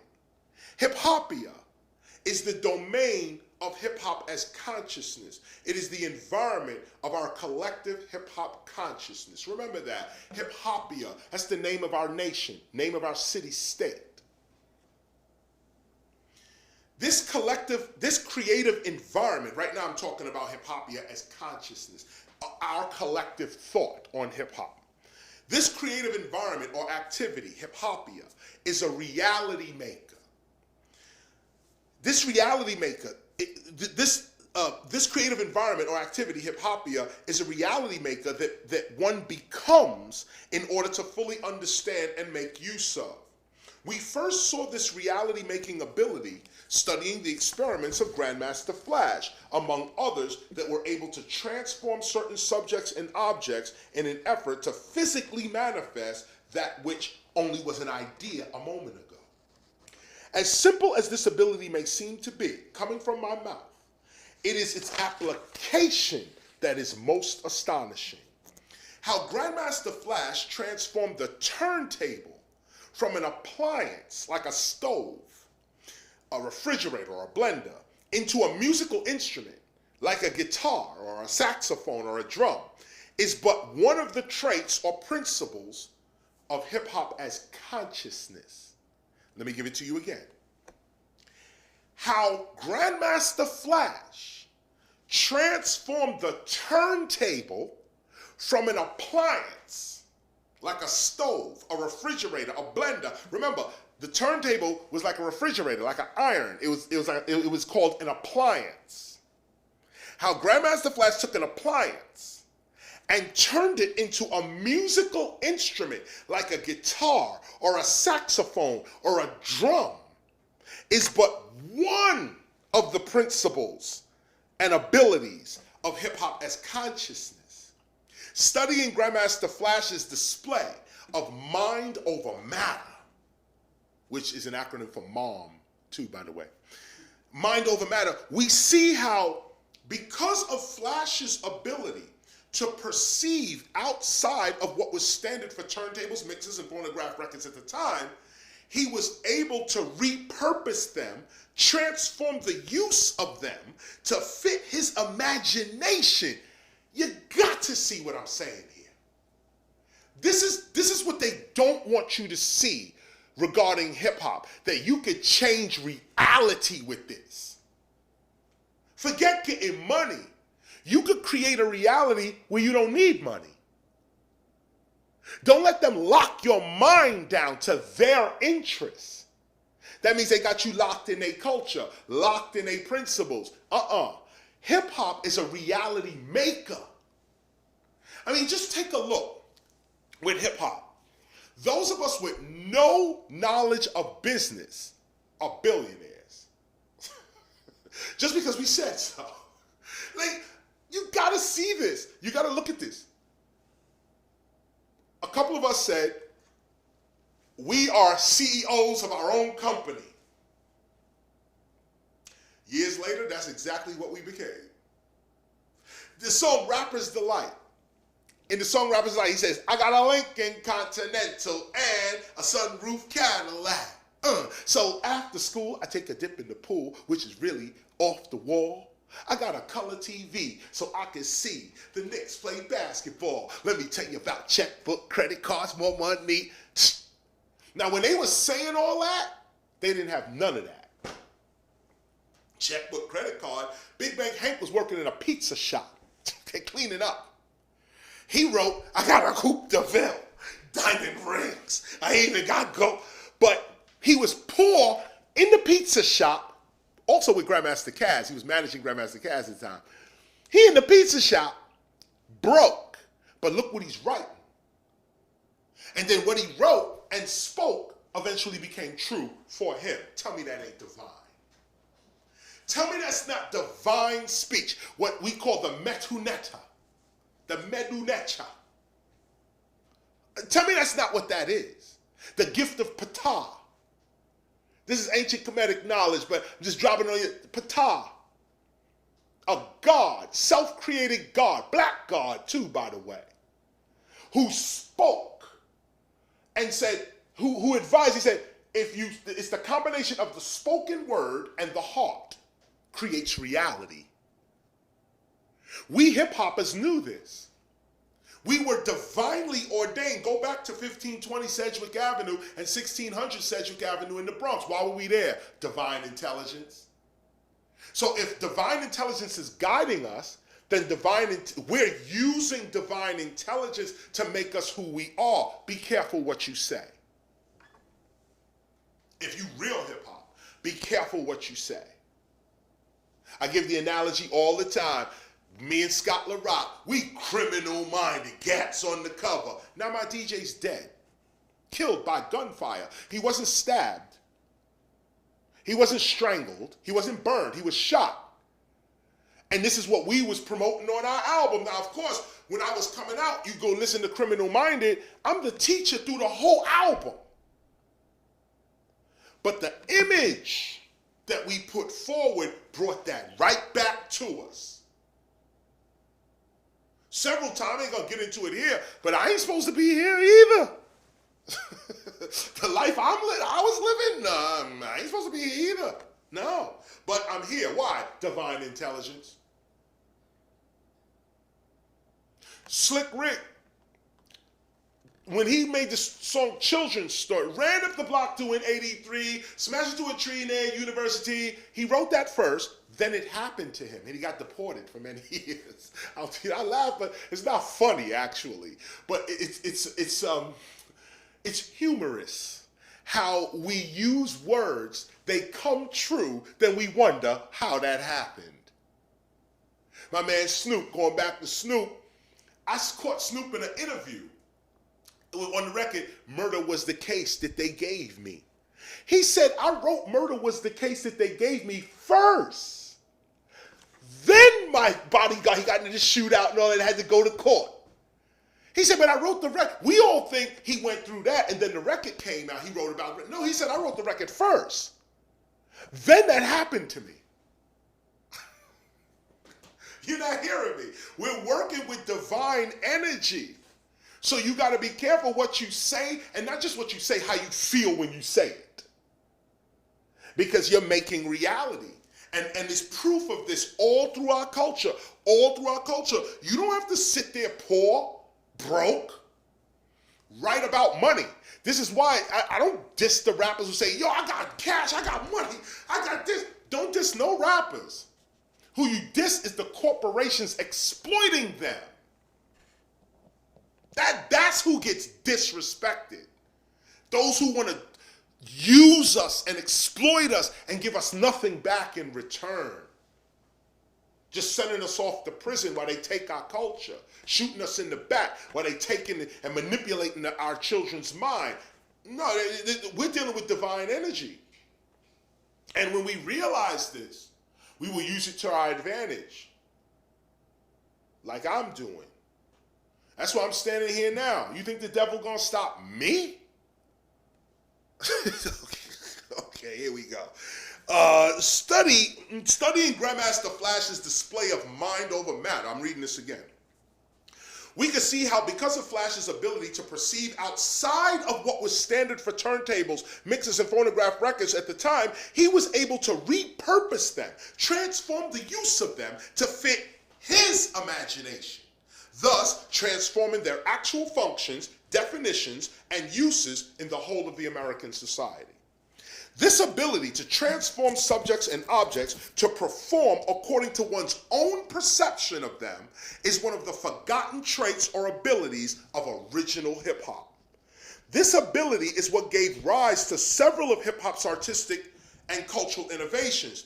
That is, the ability to rethink one's environment in an effort to transform it or escape it. This is what poor people had to do.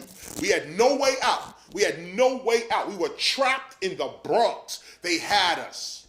They killed our parents and had us on heroin, everything that was just destructive. They had us. What did we do? The knowledge came from out of nowhere. It said, bloom where you're planted. They crushed us to the ground, so we became flowers. Applied to oneself, hip-hop transforms the attuned hip-hopper into whatever such a hip-hopper truly has the heart for. Once properly understood, it becomes clear that hip-hop is also a reality maker. This is the secret of it. This is what it actually is. It is an ability of being, even a condition in nature, which assists intelligent beings in becoming the answers to the questions they have or becoming the solution to the challenges facing their survival and growth. This is hip hop. Not to find the answer by somebody telling you the answer, become the answer. We became the B-boys. It's like, look at it. We're broke and we're poor. What do we need? We need money and popularity. What's the problem? They're ignoring us in society. What do you need? Popularity, reputation, fame, existence. You're broke, you're poor. What do you need? I need some money. We spoke it. I got a coupe that we didn't have none of it. I got a coupe de ville, diamond rings, ice, houses, cars. I have it. I have it. I have it. I have it. And lo and behold,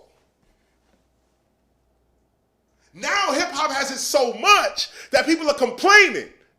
Okay, hip hop is too materialistic. Okay, you can't win for losing. Okay, we start off poor and broke with nothing.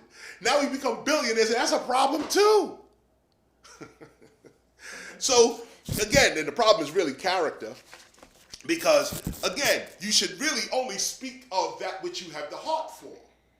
How many rappers spoke that gangster and really wasn't gangster, then got themselves caught out there? How many rappers were talking that conscious, and then the devil showed up, and they got caught out there? How many people said, no, I'll never sell out. I ain't never selling out. Then here comes the corporation. I'll give you $1 million for 1 minute of your time. Damn, rent due, mortgage due, car note due, baby crying, I need a new, oh, okay. You know how many times me and my wife had to turn down millions of dollars, and I mean millions. I just threw 2 producers out my house. I laugh because it's my real life. These 2 clowns coming in trying to tell me, listen to this, y'all. They wanted to buy my story, Criminal Minded. These are some old dudes I know from way back, and I ain't even gonna give you their names. But they came over here talking about, we want to do the story of KRS-ONE. We want to do KRS-ONE's story. You know, this, that, and the other. I said, great. I think the people would love to hear the story of KRS, Scott LaRock, all of that. Let's do the movie. These dudes come up. I said, look, let's do the movie. It's all good. But first, how much you think this movie is worth? How much you think it's worth? Well, you know, I think we could get about 20 million at the beginning as a small film. So we'll start off with about 20 million. Just to get things started. This out their mouth, okay? We go just about a small film, 20 million, 10 million, you know. So I said, give me 100,000 now. And if you sure that the film is gonna make, you know, or not make, if you sure that we could go and get 10 million to start the film, give me 100 grand right now, and I'll give you my name and my reputation to go and try to make a deal for the film. Their faces got all crunchy. Now, wait. Now it's like, well, Chris, we thought we were friends. We are friends. But my story you just told me is worth $20 million. Why would I give that to you? And by the way, I think my story's worth more than that. So even if we said 20, I'm bringing you down to the 10, and I'm saying, give me 100. Give me 10% of what you think it's gonna make, if you're serious. No, what you wanted to do was gas me with money, talk of money, I sign my rights over, and then you go get the money, dole the money out to me, but I got no more rights to my story. My children come back, imagine my children come back and say, we want to tell the story of our father, and some person says, no, we own the rights to your father. Listen, knowledge reigns supreme, okay? I threw these dudes out my house. Get the hell out of here. I'm supposed to give you my legacy for free? And you coming with nothing? No, let me speak to God, not you. Let me speak to the universe, not Hollywood. And this is the attitude you gotta have. Because if you let these people come in and tell you anything, they're gonna take your culture. They're gonna take your heritage. They're gonna take your soul. They're gonna take your soul. People say all the time, KRS should be bigger than what he is. He should be more popular than what he is. Why is Chris not, a superstar rapper? Because I don't wanna be. I don't wanna be that. That's evil. That is, them people are, listen. Me and my wife sat at the Grammys and almost threw up, okay? We're sitting there in the Grammys, and the place is so phony, so hypocritical. Everyone's sitting there with this bullshit going on, and I just couldn't stay. Matter of fact, to tell you the truth, I was there because I produced 2 albums. I was part of the production of 2 albums that won Grammys that year. It was REM, Out of Time. I helped produce the REM Out of Time album, big up to Michael Stipe. And I also did Shabba Ranks the same year. His album got a Grammy for reggae, and Michael Stipe's album got a rock Grammy. Matter of fact, he got a couple of Grammys during that. So they both invited me. I was both invited to the Grammys by Shabba Ranks and by REM. So I'm sitting there in the Grammys, me and Simone, we sitting there in the Grammys, and our stomachs are bubbling. We're like, yo, we didn't even stay. We got there just to say we went. You know what I'm saying? We said, we was the Grammys, we went, we did the red carpet, we did the whole thing. But after that, goodbye. Ain't no after party, ain't no interview, I ain't doing none of that. These people are the devil, okay? I'm out of here. And where am I on my way to? My culture. I'm on my way to my culture. I'm on my way to my people. That's what impresses me. So as long as hip-hop is oppressed, I'm oppressed. As long as hip-hop is not where it's supposed to be, I'm not where I'm supposed to be. And that's the point. If you're the captain of a ship, you go down with the ship, don't you? But nobody want to hear that part. Oh no, I'll use hip-hop. And then when hip-hop starts to sink, I'll jump to another ship. That ain't what's going on here. What's going on here is we loyal to this. This is what we about right here, hip-hop. That's what we about right here. And if you don't have this attitude about your culture, you can't defend it, you can't teach it, you can't preserve it. And that's why I'm telling it to you like this. That's why I'm giving it to you like this. Because I'm also recording in history. So it's not just us that's going to listen. People down the line, years from now, are going to listen. Long after we're gone even. These cameras, all this recording, all this internet stuff is going to outlive us. And the people of 100 years from now, they're going to be saying, damn, look at KRS-ONE. Because they're going to see all of this. They're going to see more than we could see today. There's secrets going on right now that we don't even know about. 50 years, 100 years from now, they're going to know the secrets. And they're going to say, look, when all of this was going down, what were you doing? What were you doing? When all this was going on, what were you doing? I was shaking my ass. I was having a good time. You mean to tell me the police was shooting us in the street? And not just shooting, because if you really look at the community, the cops shooting us in the street is the pinnacle of the crime. The cops are robbing us. Those of you that are in the hood like me, you know the cops take your money. You know the cops humiliate you. They don't always shoot you and arrest you. They disrespect you in front of your wife. They disrespect you in front of your kids. They try to boy you. And that's why a lot of black men say, well, I ain't going for this. And then you get that. There's all types of intimidation. How many cops are raping people right now? Rape is just not even on the list. It's just, we're just still stuck on them shooting people. But wait till it comes out that they're raping, robbing, running up in people's houses and all that. Wait till all that comes out. Well, 100 years from now, they're going to see it. And they're going to compare everything. They're going to look at the TV, just like we do today. We look back at the 60s, and we look back at the 50s. And those of us who are revolutionaries, we look back and we say, okay, J. Edgar Hoover had a counterintelligence program where he was trying to wipe out all the Panthers, Dr. King, Malcolm X, Kwame Ture, everybody was talking something good. He was trying to kill him. But they didn't know that. They felt it. They knew the FBI was looking, but they didn't know the tactics. They didn't know how it was going to come. They didn't know. So what happens? The FBI infiltrates the Black Panther Party, and you got the West Coast fighting with the East Coast, and now the Black Panthers is over. We repeated the same thing with Tupac, Biggie, but because nobody saw the history, no one knows the history, they couldn't see that it was the FBI again.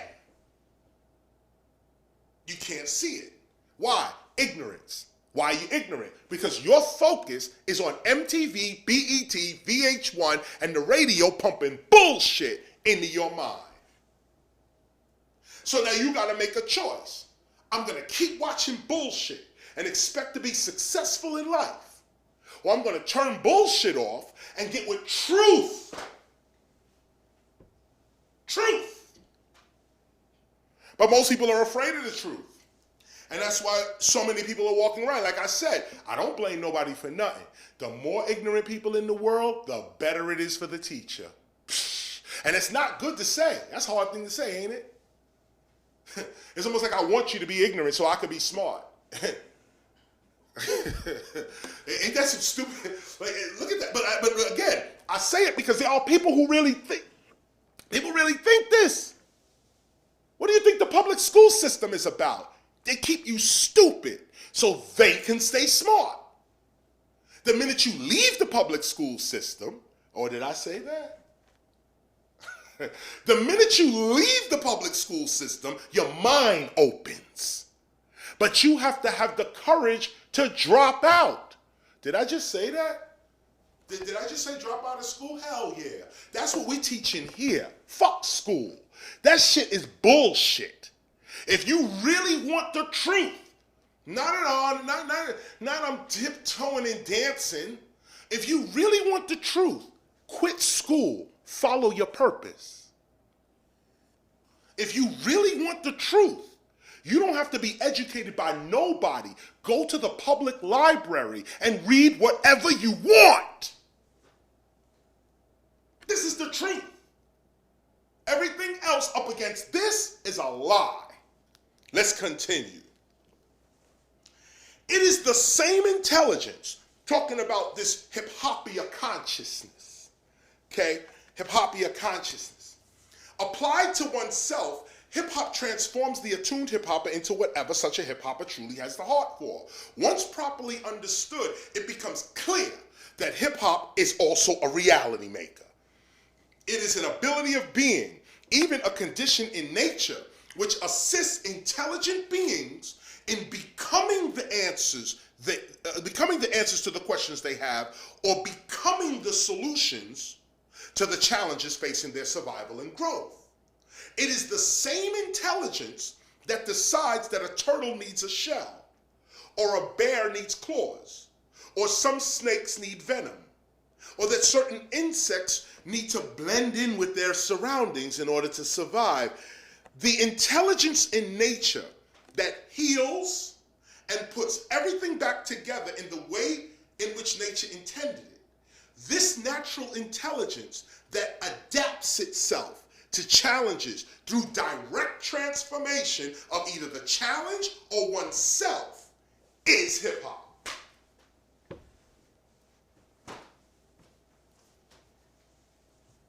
You want real hip-hop? Here it is. Let me hit you with it again. I know it's complicated. Some of y'all getting this for the first time. Let me hit you again. It is the same intelligence, hip-hop is the same intelligence that decides a turtle needs a shell. What is the intelligence that decides that a turtle needs a shell? What in nature decided that turtles need shells? This is what you have to put your focus on. This is where God is. Not the TV, not the computer screen, none of that. God is in life, is in reality, but you got to know how to see.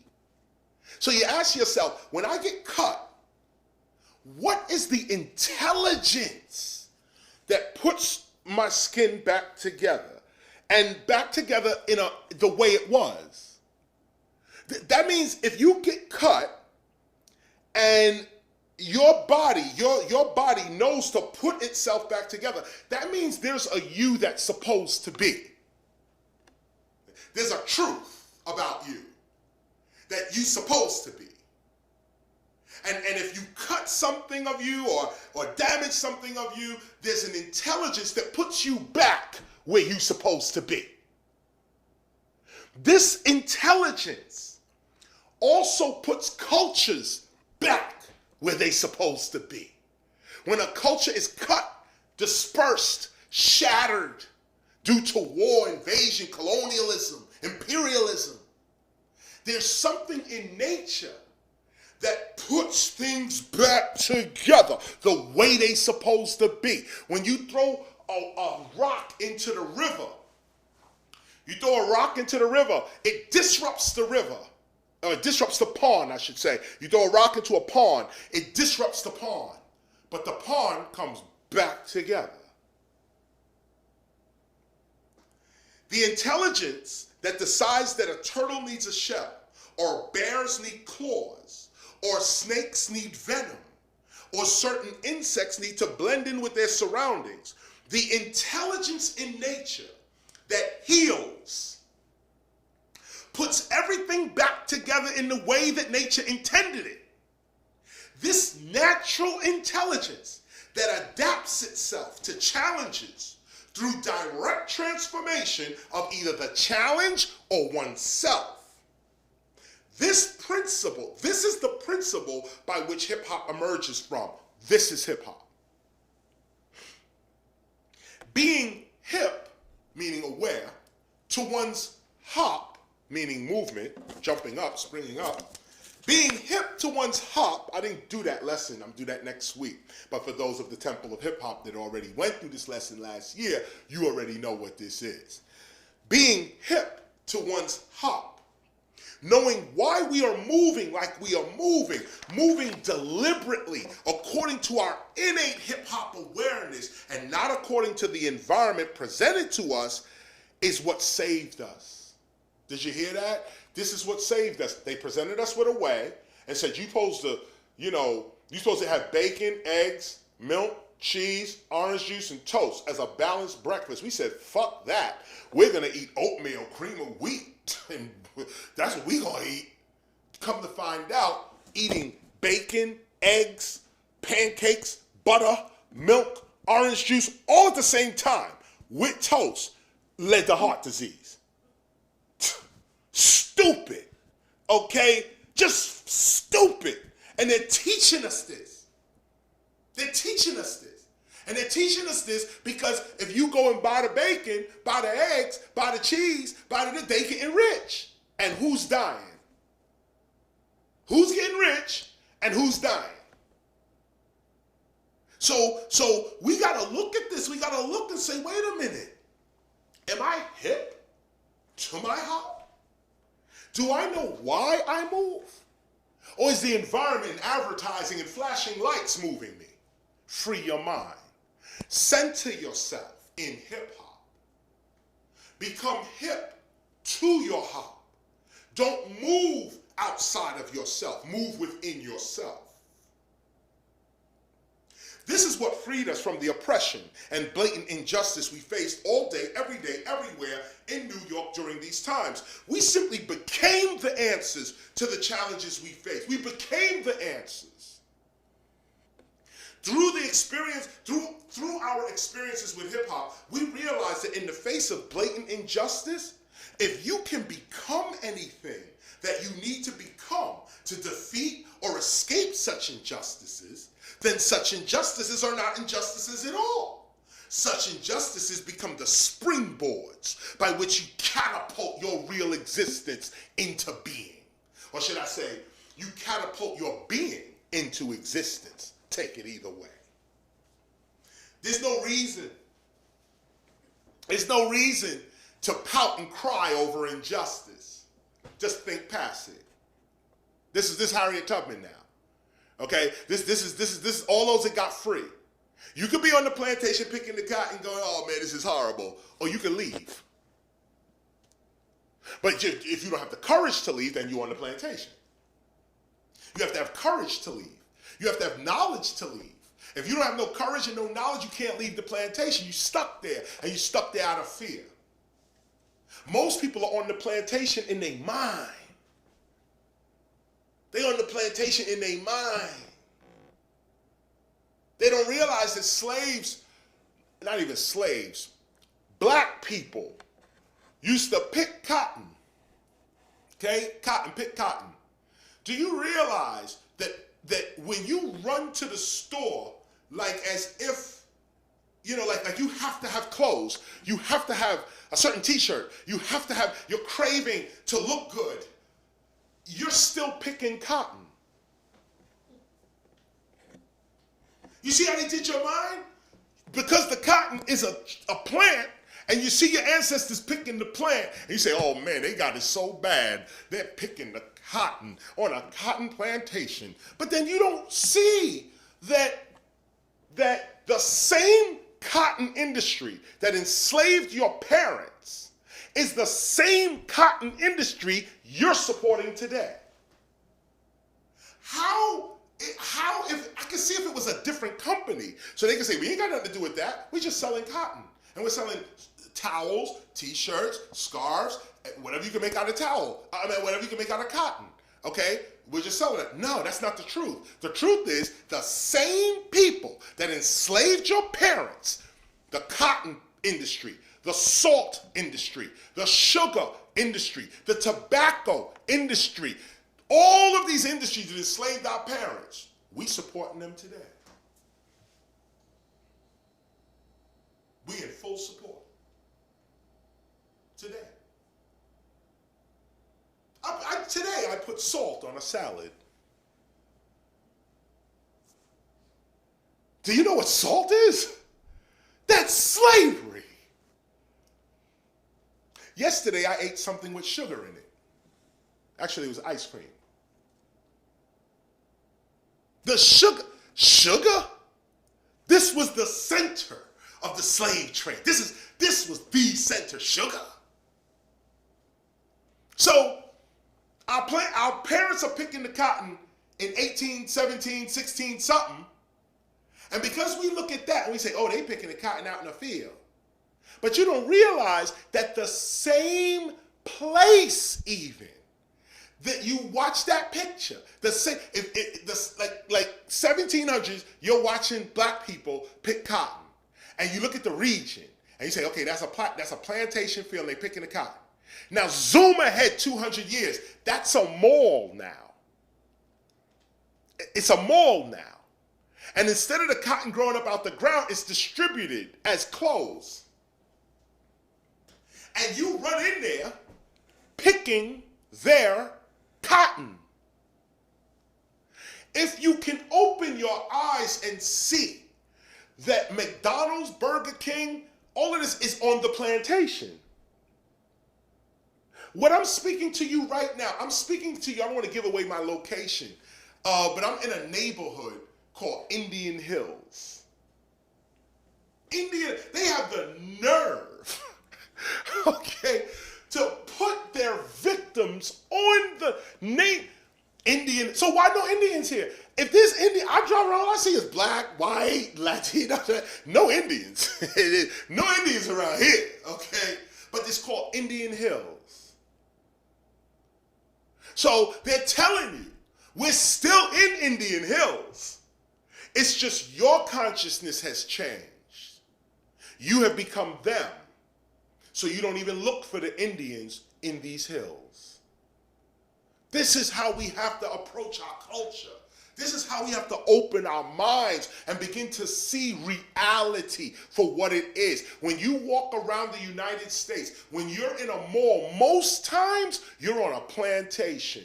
In fact, if you go to Florida, some of those that are listening to me right now in Florida, you guys know y'all still got plantations. I drive down Florida, you can see houses for sale. They say plantation house for sale. And that's what people want too. By the way, totally caught up in their own mind. They say, yo, I want a plantation house. Because the plantation houses are big. And, big rooms. So everybody want a plantation house. But if your eyes are open, you say, how can I want as a black man at least, I cannot live in no plantation house. I'd rather live in the projects, okay, before I live in a plantation house. But we're blind. So we get money as black people, and we go right back to the plantation house. Okay, we go right back. We say, we ain't picking cotton, and everything I got on right now is cotton. This is picking, I'm picking cotton. This is picking cotton. I picked this jacket to wear. Is that not picking cotton? So my point here is not to get caught up in material nothing. Open your eye. Trust only God. Hear only your ancestors. That's the real value in the world. That's the true value. There's no other value in the world except your heritage. Everything else is either going to take from your heritage or add to your heritage. But the only thing you got is your heritage. Respect your parents. Respect your grandparents. Respect your ancestors. Don't matter race and all this bullshit. Forget race. Whoever you are, respect your ancestors. Whoever they were, respect your ancestors. This is why I don't have beef with the Confederacy. Let's keep it really real, okay? I'm never gonna diss somebody's ancestors. I don't care even if they were racist. I'm not dissing your ancestors. Pulling down the thing and all of that. I understand the protest. Matter of fact, in the right moment, I might have been there too, actually. We're pulling some shit down. I can't front. I'm going to be honest with you, okay? I understand what it means to pull down the head of some racist Confederate, okay? I get that.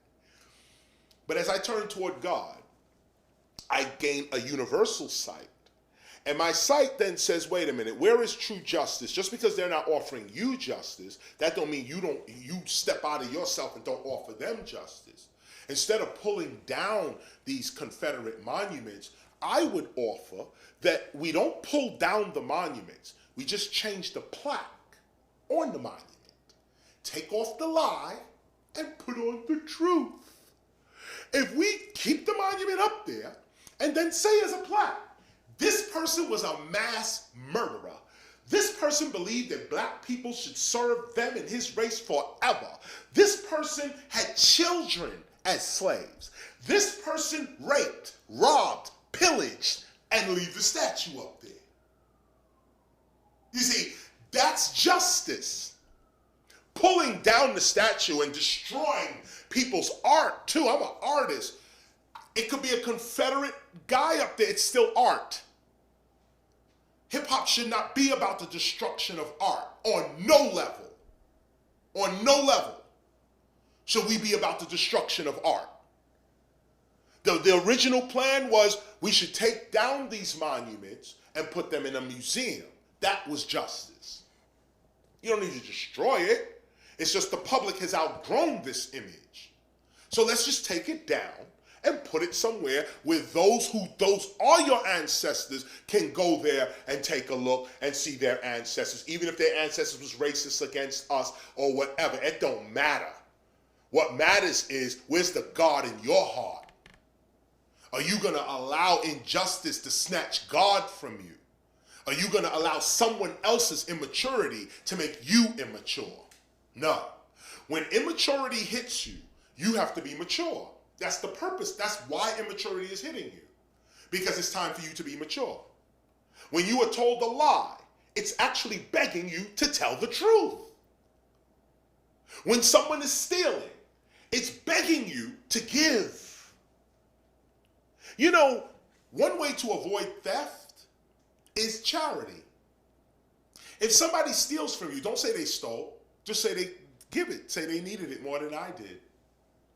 And give it to them in love. They did steal. They did take from you. They violated you. They disrespected you. But are you God? That's the question. Or in my book here, I would say, but are you hip hop? Are you hip, intelligent, aware, conscious, hip to your movements, hop? till you're springing up. Hop. Are you aware, or are you letting somebody else take your hop from you? You letting other people guide your hop. Guide how you leaping up, how you coming up. This is the lesson, y'all. This is the lesson. This is the lesson for this week. This is the lesson for this week. Hip-hop is a reality maker. And anything you want in your life, you can have it if you have the right character. That's what they don't teach. You know, you'll see movies, some of the movies I told you to watch, especially The Secret. The movie The Secret gets a lot of criticism from people because they say it's wishful thinking. Like, you know, positive thinking. Even people are dissing positive thinking these days because they can't do it. Anything somebody can't do, they quick to diss it. But let me tell you, the power of positive thinking, oh yes. Don't let the devil take your blessing. You better start thinking more positive. There's a movie out right now, Wonder Woman. What is it? WW 1984 or something crazy? 84, something like that, right? Watch the movie Wonder Woman. I'm going to put this on your list, on your thing. Because once you know how to see the truth. Matter of fact, you know what? Let me just give me 5 minutes right now. I'm going to read something to you.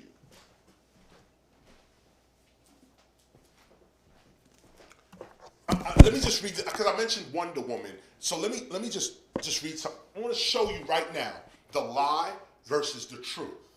Okay? Young people are watching the new Wonder Woman movie right now. They're looking at Wonder Woman. In the Wonder Woman movie, the new movie that just came out, they passed by some breakers in the movie. Now, it's 1984, okay?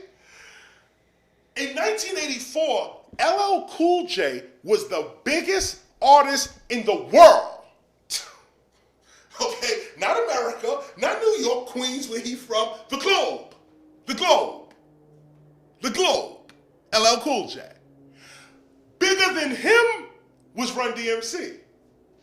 In 1984, the whole world had Kangos, gold chains, Adidas with no laces, wait. Don't play with me. Don't play. Don't play with me right now. This is the official Jam Master J. I got this right, had to pay a pretty penny for it.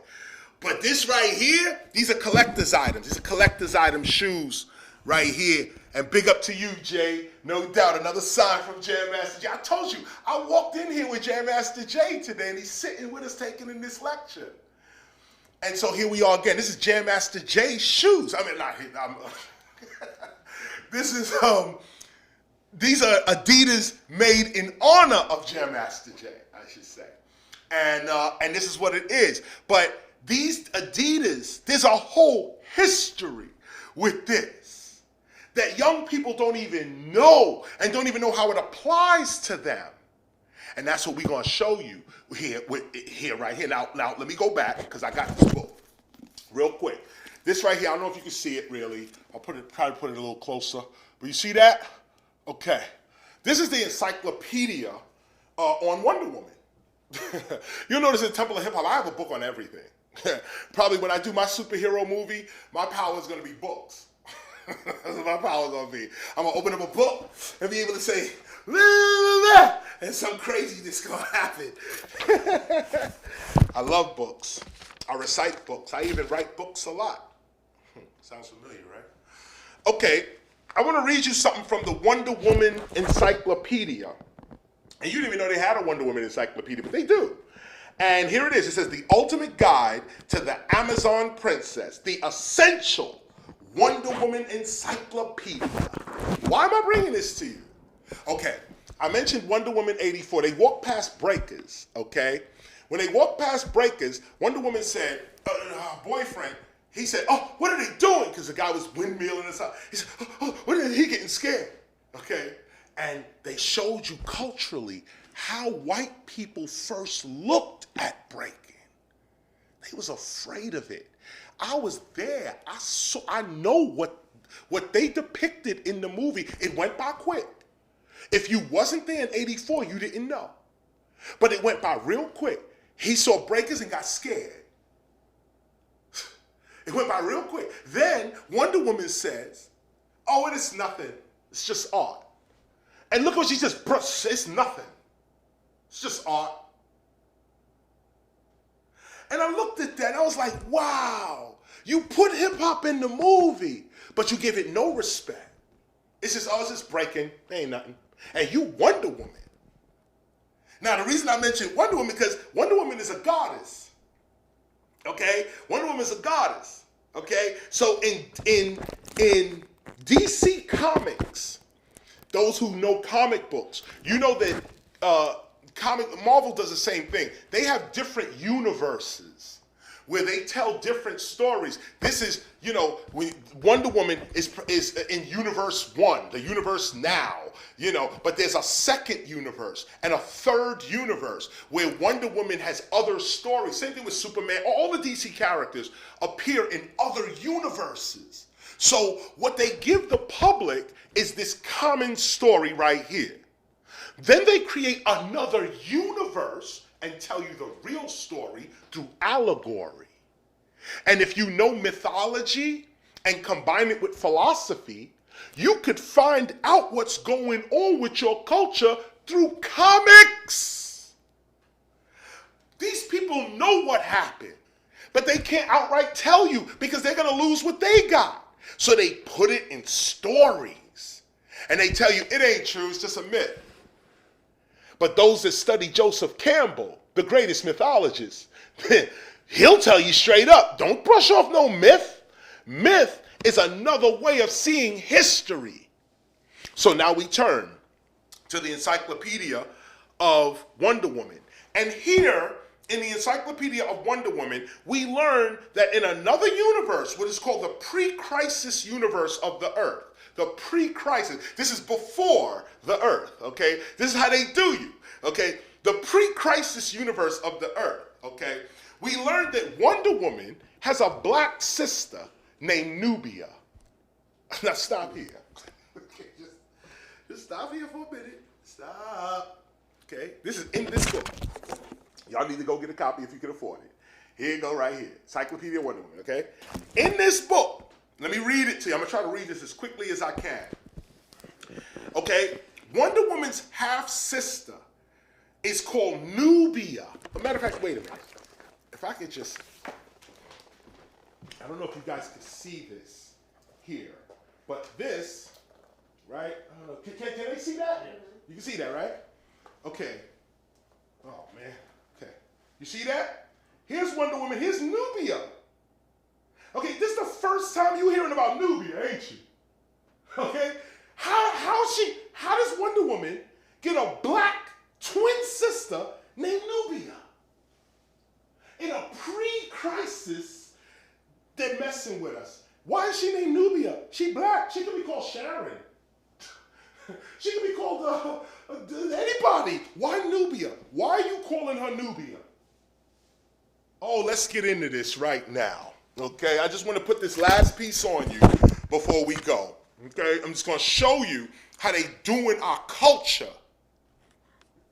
Nubia. This is Wonder Woman's twin sister. Okay? In the pre-crisis universe of Earth, the twin sister of Princess Diana, the champion of the Amazons of Paradise Island, known as Wonder Woman 2. Okay, this is the other universe, they gotta say. Wonder Woman 2. Nubia was kidnapped at birth by Mars 2. Mars is you'll notice in the first Wonder Woman, she's fighting a guy called Ares. Okay? Ares was originally a black Libyan priest. It's where Arianism comes from, actually. It was a black Libyan priest who they say was a heretic because he didn't believe that Jesus was divine. And it was called Arianism. And it's created by a Libyan black man, created this concept. Now, he didn't really create it. He was put as a spokesperson for it because a lot of people didn't believe that Jesus was divine when the Roman church started to say, no, he is God. And black people was like, he wasn't God, he was my brother. He was an exceptional human being. He reached a level of mind and he was exceptional, but he was not God. And the Christian church said, no, you got to get up out of here. The Council of Nicaea, all of these type of things, they banished him and so on. You can look him up, Aries. The name is Arius, but it's Aries in history. So you'll notice that Wonder Woman is battling Aries.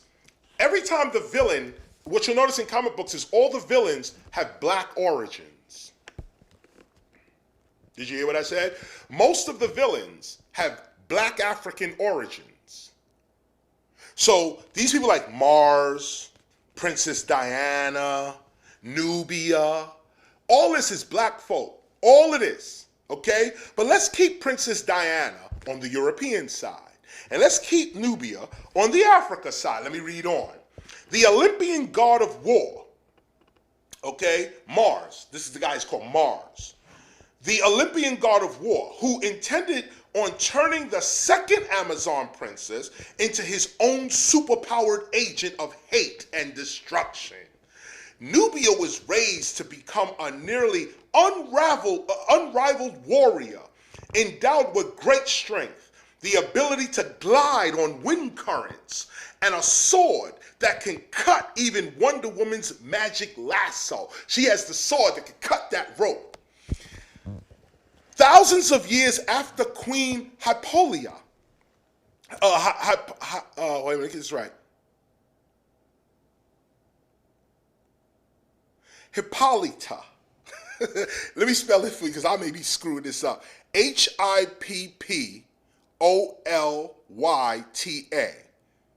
Hippolyta. Okay, or Hippolyta. Hippolyta. And her people settled on Paradise Island. The Amazon matriarch learned the ancient secret of molding human forms out of clay from Athena, the goddess of wisdom and war. But here it says wisdom. Hippolyta, and I'm just saying it the way I'm saying. I gave you the spelling. Hippolyta, and I love that hip in there too. Hippolyta then sculpted two infant girls. This is a goddess making these girls. Two infant girls, one from light clay and one from dark clay. And Aphrodite, the goddess of love, brought the sculptures to life.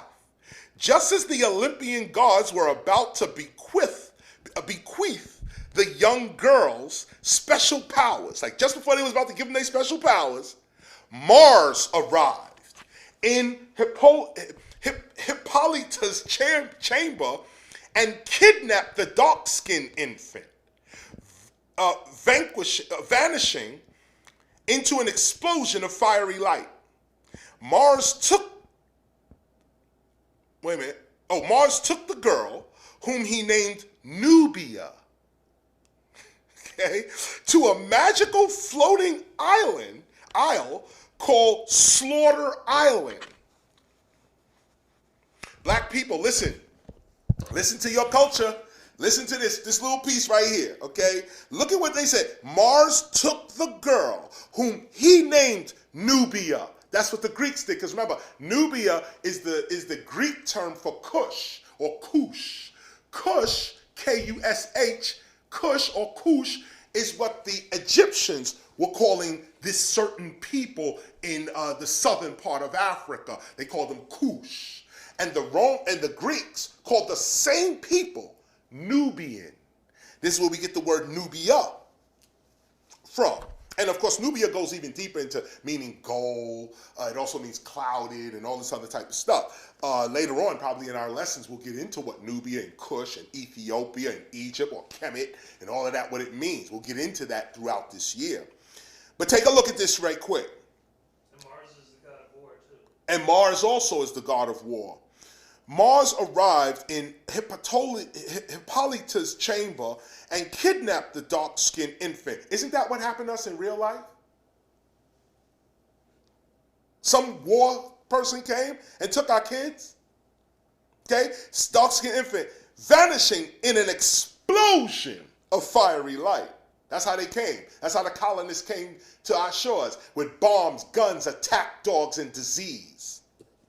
Mars took the girl, whom he named Nubia, to a magical floating isle he called Slaughter Island, where he raised her as his champion with no knowledge of her mother or sister. I mean, come on, I'm not making this up. This is printed right here. They say, this guy Mars took Nubia and denied her knowledge of her mother and her sister.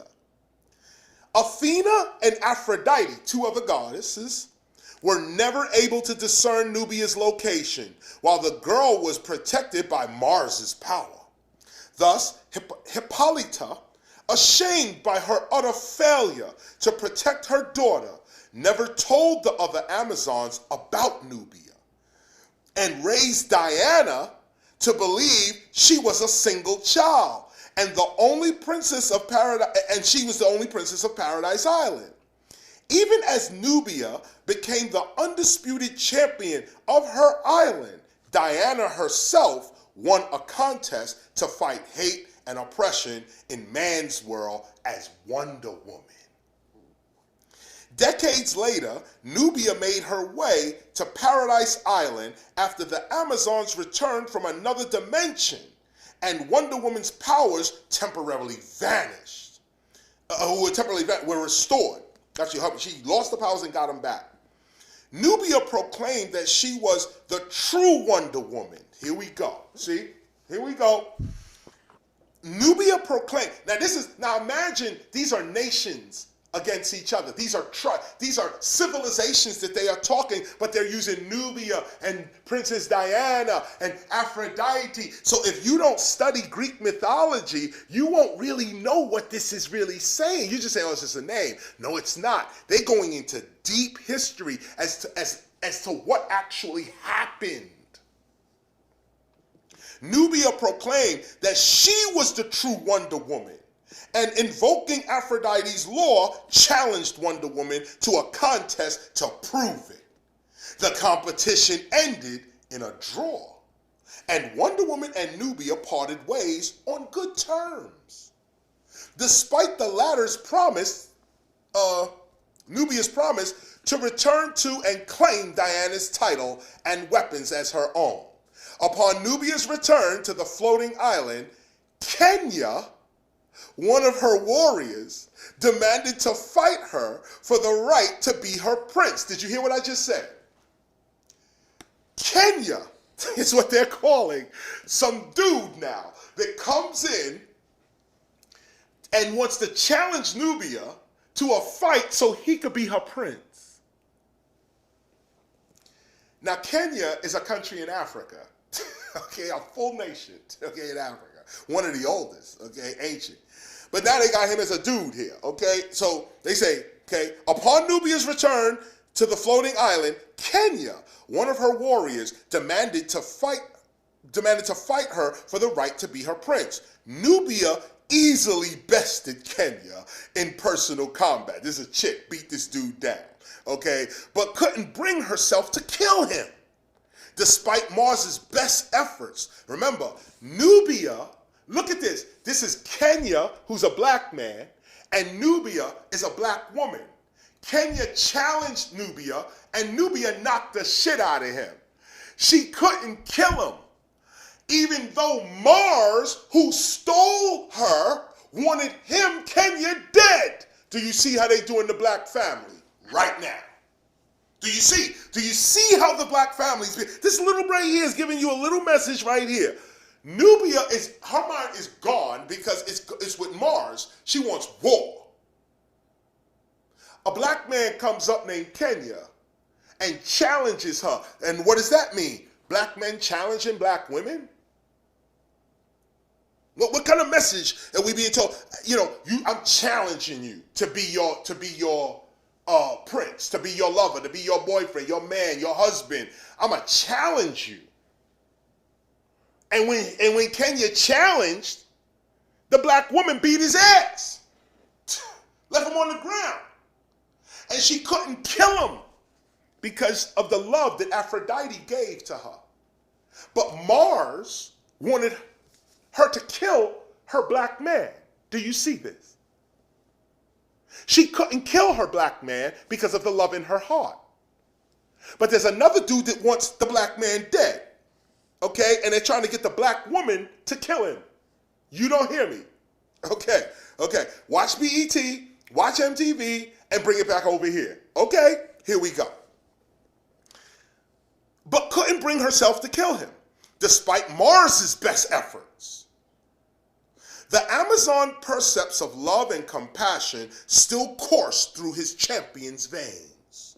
Soon after, however, Mars hypnotized Nubia and manipulated her into attacking Paradise Island with a hail of fiery missiles.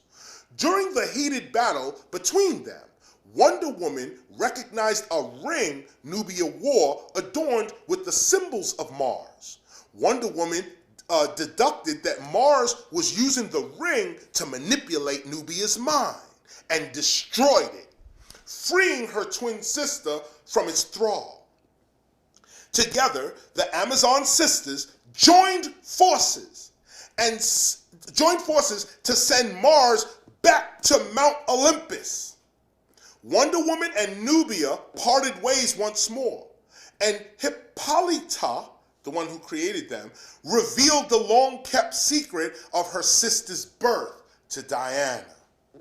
Some months later, Supergirl, okay, this is somebody else, Supergirl, okay, saved Nubia's life after the princess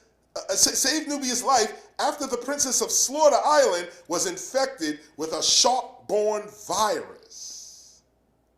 So Supergirl is now a missionary coming in to save the Africans from the diseases that, you're not hearing me, you're not hearing me, okay? Later, while under the corruptive spell of the Overlord, under the spell of this Overlord, Wonder Woman briefly clashes with Nubia in Africa. They say in Africa. Unfortunately, Nubia's later recorded adventures were few and far between. After the multiverse shattering crisis compressed 5 parallel Earths into a single world with a single timeline, the Wonder Woman of Earth, her sister Nubia, and the Amazons of Paradise Island were erased from existence. In the post-Infinite Crisis universe, however, the history of the Wonder Woman of the New Earth combined aspects of Wonder Woman 3 and her Earth 1 counterpart. Whether this incarnation of Nubia existed on New Earth or on any other parallel world remains to be seen.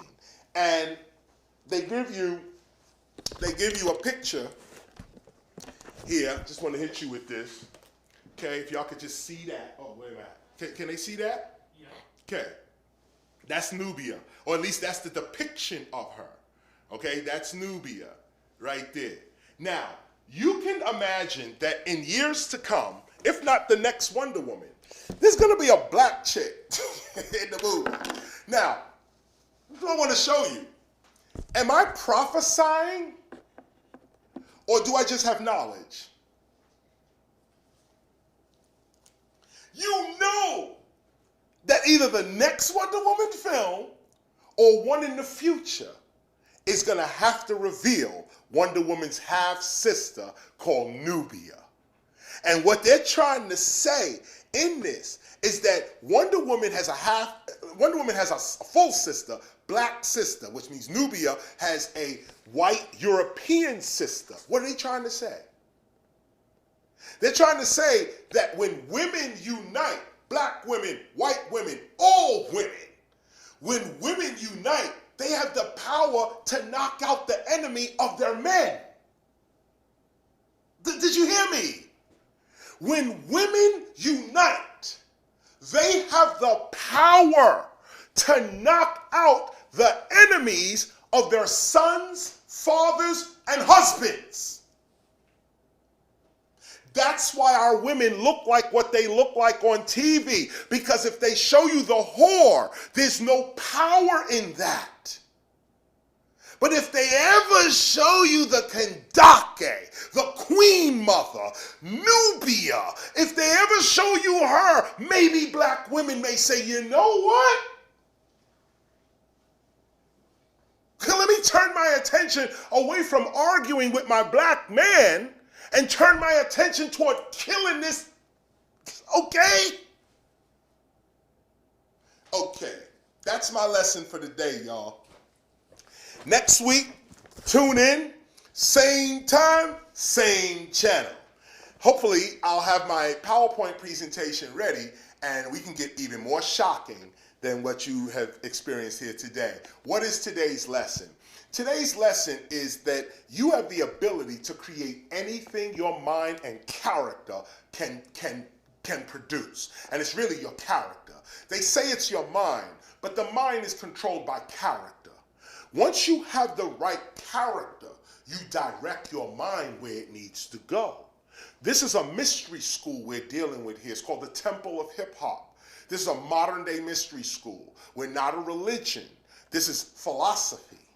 This is not about we worshiping and praising gods and angels. That's not what this is. We respect that, no doubt. I preach at churches all the time, and synagogues, mosques. I talk everywhere. Anybody who calls me, I talk. I was in a Freemason temple the other few years back. I speak anywhere, okay? But here, this is about hip hop.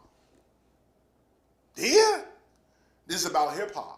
And that's the other piece to this lesson. Not only do you have divine energy on you as a hip hopper, and we have proof, we have evidence, we have real history in our culture that proves the divinity of our spoken word.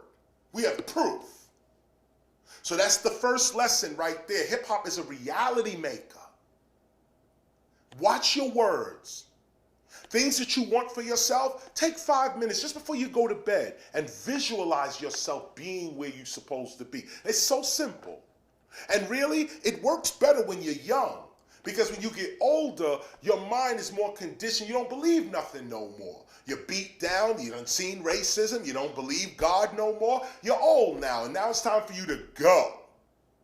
But for those of you that are young in mind or young in body, this is the knowledge you need to have. You need to start saying to yourself, I am the greatest of all time in whatever you do.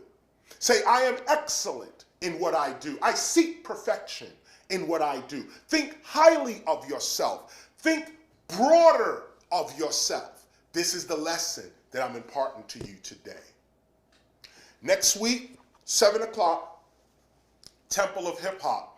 I want to thank everyone who helped me, G. Simone, Minister Sun One, shout out to Minister Zinaru, and all of you who are in support of the Temple of Hip Hop, those who pay their membership dues. Let me shout you out real quick, because you're the ones keeping the lights on here for real, okay? You're keeping the lights on here. So we thank you for that contribution.